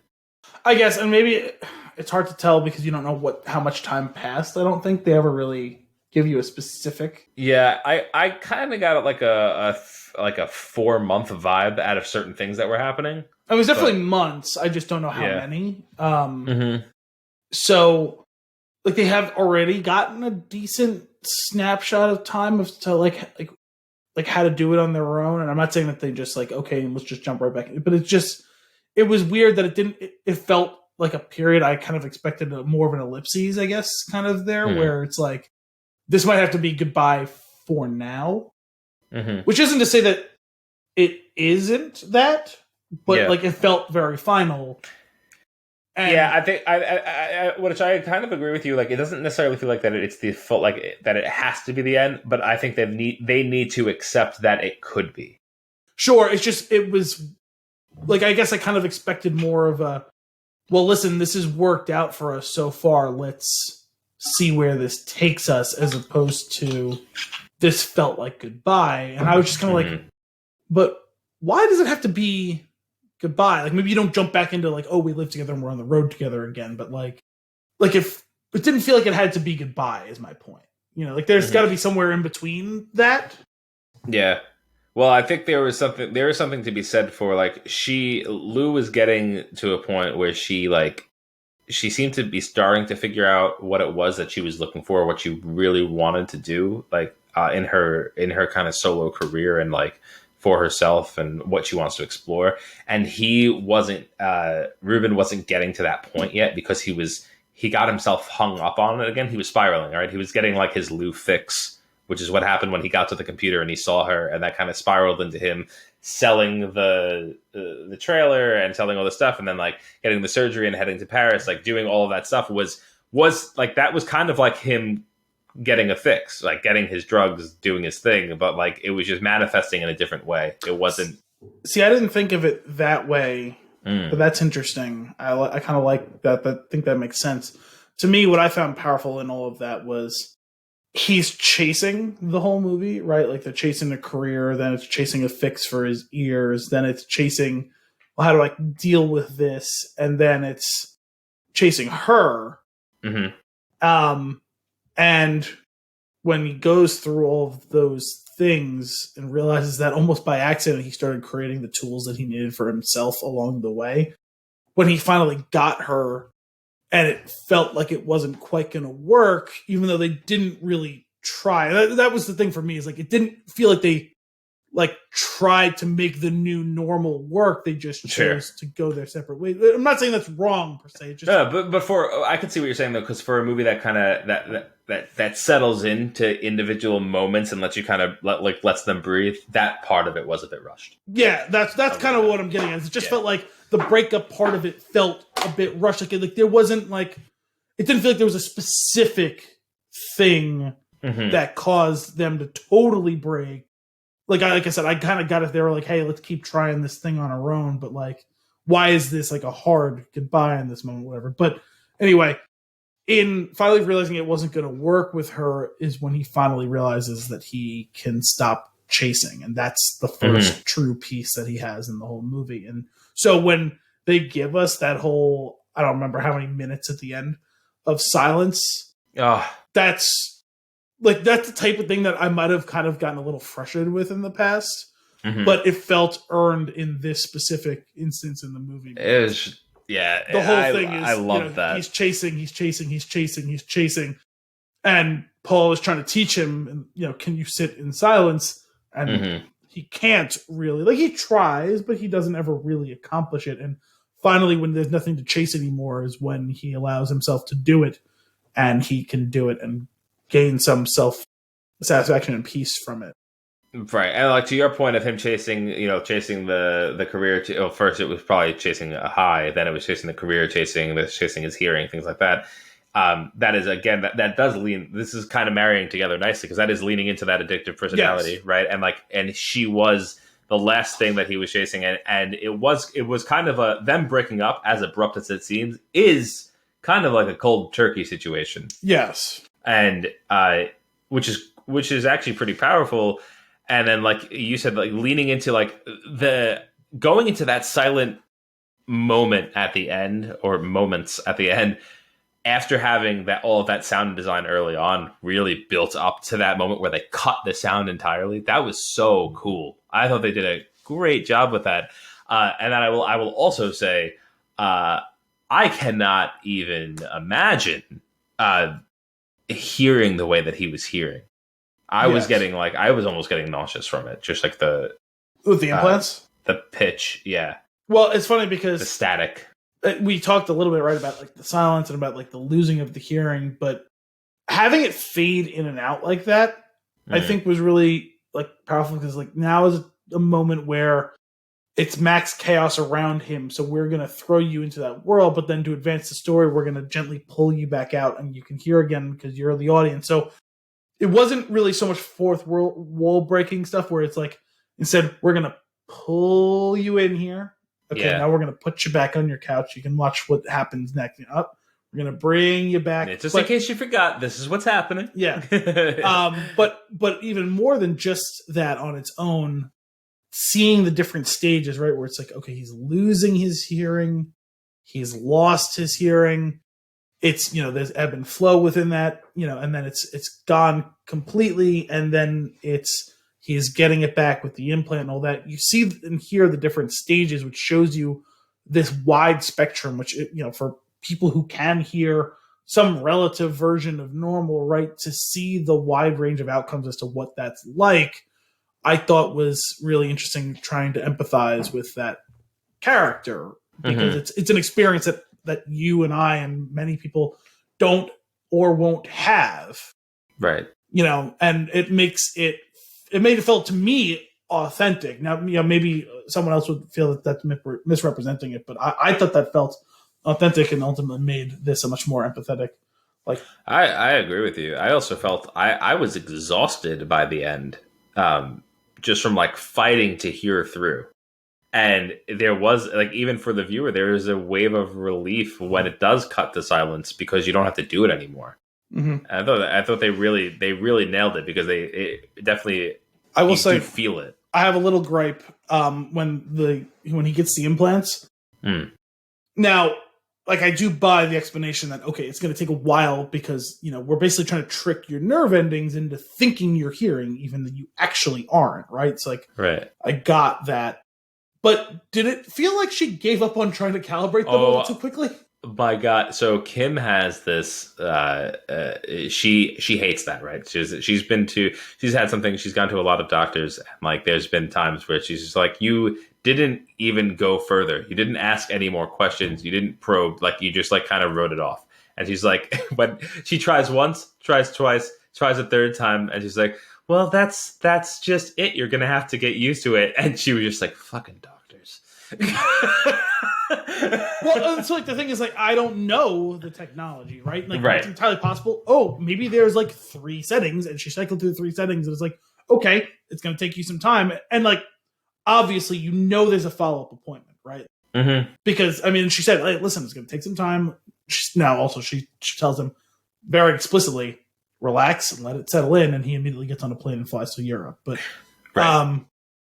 Still in all, it felt like they should have spent more than 45 seconds calibrating them. Like, it felt like they should have given him some more. Now, we don't see off screen. Maybe she gave more explicit instructions on like care for them. Right. We don't need to see that necessarily, right? But like just the physical, like, okay, like, yeah, like, oh no, it's not great now. Trust me, it'll be better. You come back. If it hasn't settled, then we'll play with the settings some more. But on the front end, I feel like there needs to be a little bit more that's done. I agree. There was like I think that I feel like with that and kind of what you were saying earlier about like the breakup, it seems like they just didn't give those scenes any time to grow. Like, I feel like they hit that 2-hour mark and they were worried that they were going to maybe be stretching it too much. They probably could have given it like 10 minutes more. But because the thing is, from like an actual like movie narrative, like story, like perspective, like all of those things, the breakup could have probably used like a whole nother scene that shows why maybe it's not going to work out. Yeah. But that's playing with runtime, right? In this perspective, probably way less important to the movie, but just for like the kind of, it was just a little bit immersion breaking for me where like, if you spent, 90 more seconds with that scene, it would have felt a little bit more real and right, I'm with you. It was very frustrating. I also so there's a couple things that I was really curious about. One, I find that technology to be fascinating. That is absolutely wild, right? I am curious how close that is to the actual experience, like the sound that they are giving you, the audience. I'd be curious to know that. I don't know if there is a way to know that. I don't think there's probably no way for sure to know, but I'm sure that based on people who have those implants describing it, especially like anyone who like had hearing and lost it very quickly, would have a basis for comparison. Right, but it would still be solely based on their description of it. Yeah, which isn't going to be perfect, but like, there's potential for there to be pretty authentic at least. Yeah. Yeah, it's just that was just crazy to me. I was just kind of curious. That blows my mind, like what's actually happening under the hood, so to speak. But that's just wild. But I if it were me, I do think like if I were to know that going in, I probably would opt not to. Well, listen, if what he got was the final product, then I'd be a little disappointed with my $40,000 to $80,000. If they're just saying, hey, this is going to be like this for a few days until your brain gets used to it, and then it's going to be way better than this, Yeah. Okay, $40,000 to $80,000. Let's talk about that for a second. Sold the camper $26,000. Mm-hmm.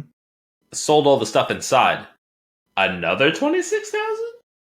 Well, it did seem like like some of the instruments and like that huge board he had and everything. Like, that definitely is going to be thousands of dollars. Thousands of dollars for sure, but was he able to scrape another $26,000 out of, or like $20,000 out of what was in the camper? I'm not entirely sure. I guess. I mean, I guess we can find out exactly. And it's got to be significantly more than that, right? Because he paid for the surgery, and then he paid for a plane ticket. Well, that was what got me. I was like, man, he got that flight to Europe real quick. Like, I don't know. Like, it seemed like he was tapped out. Yeah, right. Like, I mean, the only other thing I can say is like, you don't get your bill right away. So maybe he skipped out on the bill, in which case then it's just $26,000 for him to gallivant around Paris. Maybe he doesn't go back. Yeah, what is the hospital going to send someone to yank the implants out of his head in like the Czech Republic? Oh my god. Yeah. I am curious, do you think for his character, does his character go back to, I don't know, the farm? I don't know what you would call it. Where was he? Like the place that he was? I doubt it, because I think the whole thing was like, maybe to me it's just I can't imagine. Maybe I'm falling to the sunk cost fallacy. Could you imagine going through all of that and then like throwing the implants out? Like, he's gonna keep wearing them, but maybe he realizes he doesn't need to be wholly reliant on them. Maybe. But like, you have them. Why would you not try and make them work? Sure. So, and with that mentality, I don't think he can go back. Yeah, to the farm. That's fair. That's fair. If that's the case, I could see that. I will say, going back to this doctor scene that really pisses us off. She was like, it's almost as if she was like turning a frequency knob, right? So like, why don't we just let him turn it and and try to, and like you say things until it sounds good enough for him to be okay. Anyway, I don't know, just this is silly. That's just my opinion. But the idea of him going back and not going back leads me to consider the whole thing with Paul, and that was a tough scene because he's so broken in that scene. He feels like he feels like he failed. Yeah, and it's heavy. If we want to talk about like the close-ups and all and like facial acting, like he crushes it in that scene. Like, yeah, he does. He looks like he's actually falling apart, and like he's trying to be like stern and even a little bit, I won't say vindictive, but like it feels like he's trying to really cuff him about the head and let him know like, hey, you fucked up, right? But you could see how much the physical cost of that is on himself and the emotional cost of it himself. And I think part of it is he feels betrayed in like the sense of, oh, like we took you in and all that. But I think even more so, I think he feels betrayed because he felt like he was grooming him to replace him. Yeah. It definitely seemed to come from a place of he's very protective of the people that are willing to be there. And as much as he's willing to do the work for those that are resistant up front, he made that was like the ultimate betrayal, I feel like, in his eyes. I will say the rules were a little confusing. Like, so what, you don't ever get to have your phone ever again? I don't understand this. No, I think it was more of a just like the way like a rehab facility would work. Like you're cut off until you are like ready to be kind of set out again. But also, I don't know. It hurt to watch him burn that bridge completely. Like, yeah, if any quote unquote regular person could empathize and sympathize with them, it would be him. But you think him trying to I get like the whole, we don't view it as a handicap. Great mentality. But for this person, it's broken him. And he's trying to fix what's broken. And to not be able to ultimately then empathize and sympathize back with him. Like that hurts, It does tie in a little bit to. There's maybe a couple things that are unsaid that I think will probably have happened, right? Like, I think the more important thing for Joe is he can't allow a person to succumb to their addictive behaviors inside of the walls. And I think that's what's very important. And I do think that without telling you, he did find out, obviously, that the camper was sold. He probably knows that, like, the other person was pulled in, the other character that was pulled in to kind of help him sell some of the stuff. Like, that was starting to cross the line into, they're going into some bad habits that could, and I think he really was doing what was most important for the rest of the group by cutting out Ruben. Yeah, maybe. I guess so. But also, like, it's just so it could be so damaging to all of them. On the other hand, though, you're throwing him out on the street. Right. And his lowest moment, his most vulnerable moment, maybe not his lowest moment, but his most vulnerable moment. He has not a cent to him. Yeah. At this point, you know what I mean? And he's got like tech on his head that makes him vulnerable to be preyed upon. Stuff that he doesn't understand how it works yet. And he's caught now between being able to hear and being deaf, and he's not fully embracing either side of that. And obviously is broken up emotionally and everything. And so to me, I'm like, how can you do that? Like, I can understand, hey, like, you got to leave, but you can't give him a little bit of help on the way out type of thing. You know what I mean? Like, well, how many addicts has he dealt with before that he knows that there's only the two, like there's probably only two paths for him. Sure, but at least in this point, though, we're talking about an addiction to hearing, like not an addiction to actual drugs. I don't know. Yes, in the moment, but the way that it's manifesting and where it could potentially go. I get it, but what I'm saying is you're acting suspiciously. Have you been secretly using it? You came back with the implant in your head. Like, we know where the money went. Sure. You know what I mean? And which is something that's unquestionably good for that person. Like, it's not drugs, is my point. Now, I get what you're saying, is like you could fall into those tendencies and that, but like the person came back. Yeah. And is going to try and make it work. And, you know, maybe you'll like, it just felt like cruel to kick him out right in that moment. You know what I mean? Yeah. Yeah, I don't know. Definitely, Joe is in a tough spot, and it's definitely a gray scene. I do think, like, you know, for his character, it makes sense that he stood his ground, did it. I think what makes that scene incredibly powerful is that when Ruben says, "All right," and he gets up and walks away, there's a slight motion. Joe almost stops him, and I think that made the whole scene. And then he breaks down. Yeah. Oh, this movie's really good. Really well done. So intense.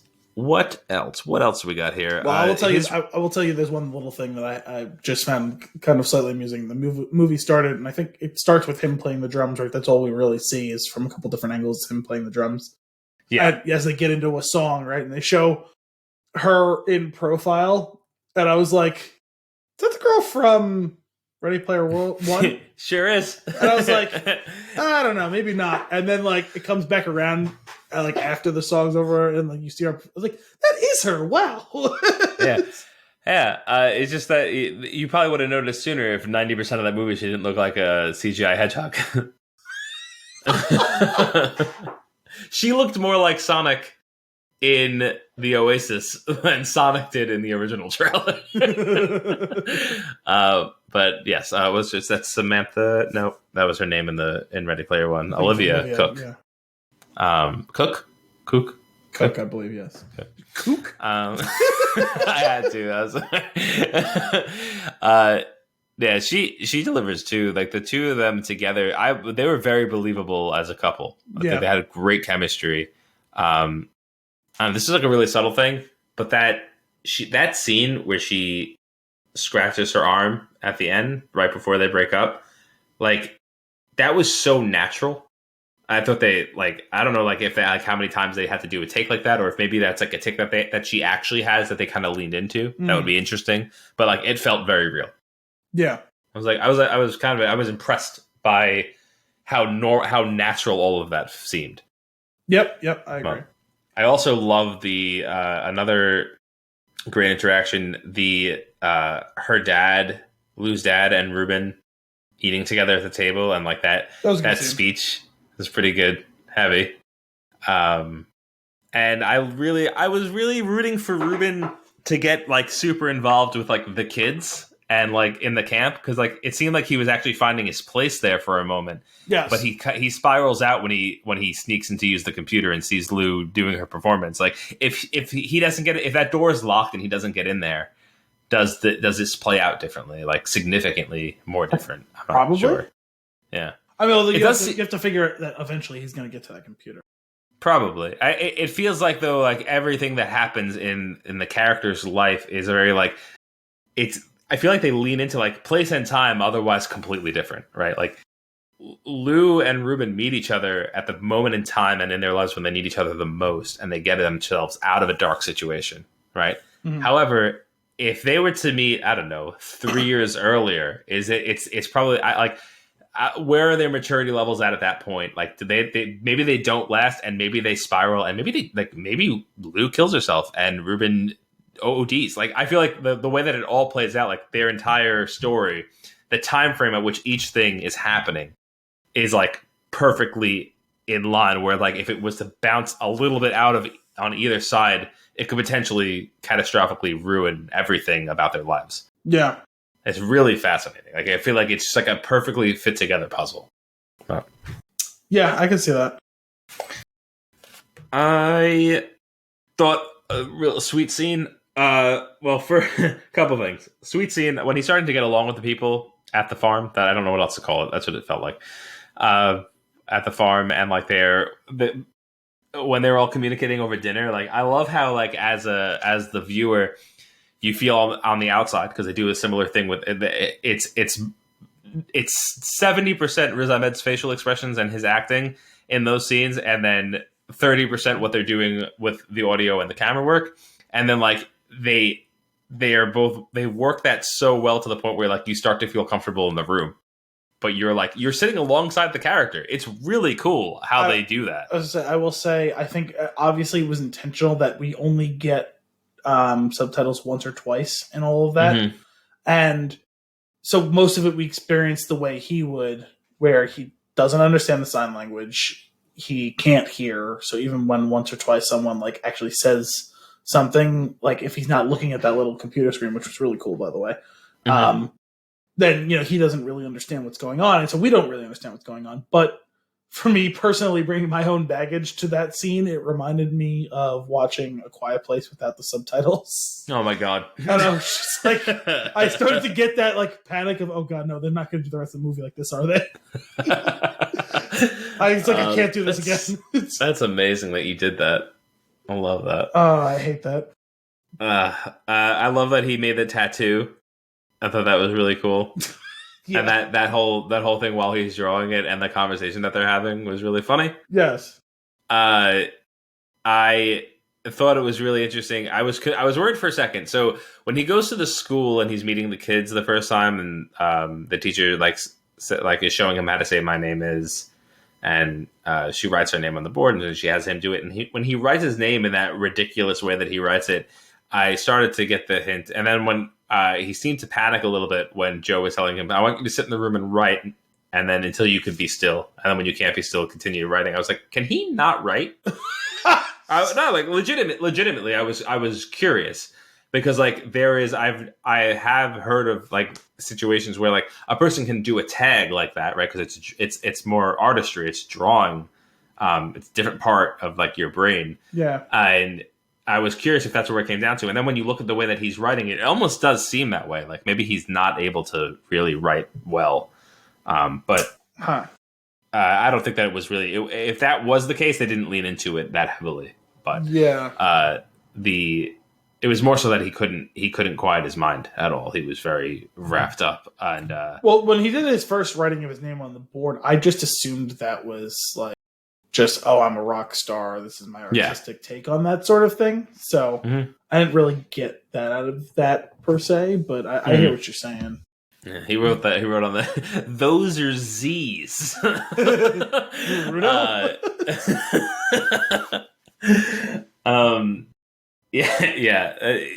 when he goes into the room and he writes, he only writes once. I feel like that one time he's like really scribbling hard on the paper. I was super uncomfortable when he destroyed that donut. And then when he put it back together, I was like, what do you do? And then he smashed it again. I was like, oh, okay. Really show that donut who's boss. Yeah, that was a very odd, specific choice in that moment. You know what was more odd? Kim pointed out, I told her, I was like, you know what's really making me anxious while we're watching it? Is the fact that donut is just on a table right now. Not under why is it not a napkin or something? I was like, yeah, not on a napkin, not on a plate. And Kim goes, even worse, it was on a plate, and he took it off the plate. I was like, oh, you're right. That was a good movie. Up for awards makes sense. Yes, I think his performance was really good. I thought that the performances for Joe and the hell was her name? Lou. That's right. I thought those actors were very strong as well. I have to imagine this is going to get like a sound editing like Oscar. It's got to, right? Like I said, I would lean towards I guess camera work would be under cinematography, and not that there's like a lot of cool like visuals per se, but I really dug the times where they chose to go handheld camera because I feel like that makes things super like casual and intimate, and it feels like you're kind of like wandering around with them in the moments when they're doing it, like when he's kind of spinning out and like you're basically following him, and it feels like someone's walking there following him, watching him go through and do that. And I thought like not just the close-up part of it, which we already talked about, but just that it feels casual in a way that again pulls you into to experience it alongside him. Like, it feels like you're in that with him. Like you can feel like that charged energy coming off of him of, his world is breaking around him and he doesn't know how to control or react or process what's going on. And like, you want to like reach out and like grab him and be like, no, it's like, it's going to be okay. Like, but like you can't, but it feels like you're being brought like within arm's reach to be able to. Yeah. I'm sorry if you saw me chuckle or if it came through on the audio, but when you said the way the camera was following him, watching him, the way that you rattle it off really quickly, and it sounded like the line in Wedding Crashers when he said "needing you, wanting you, taking you," and then he stares at her.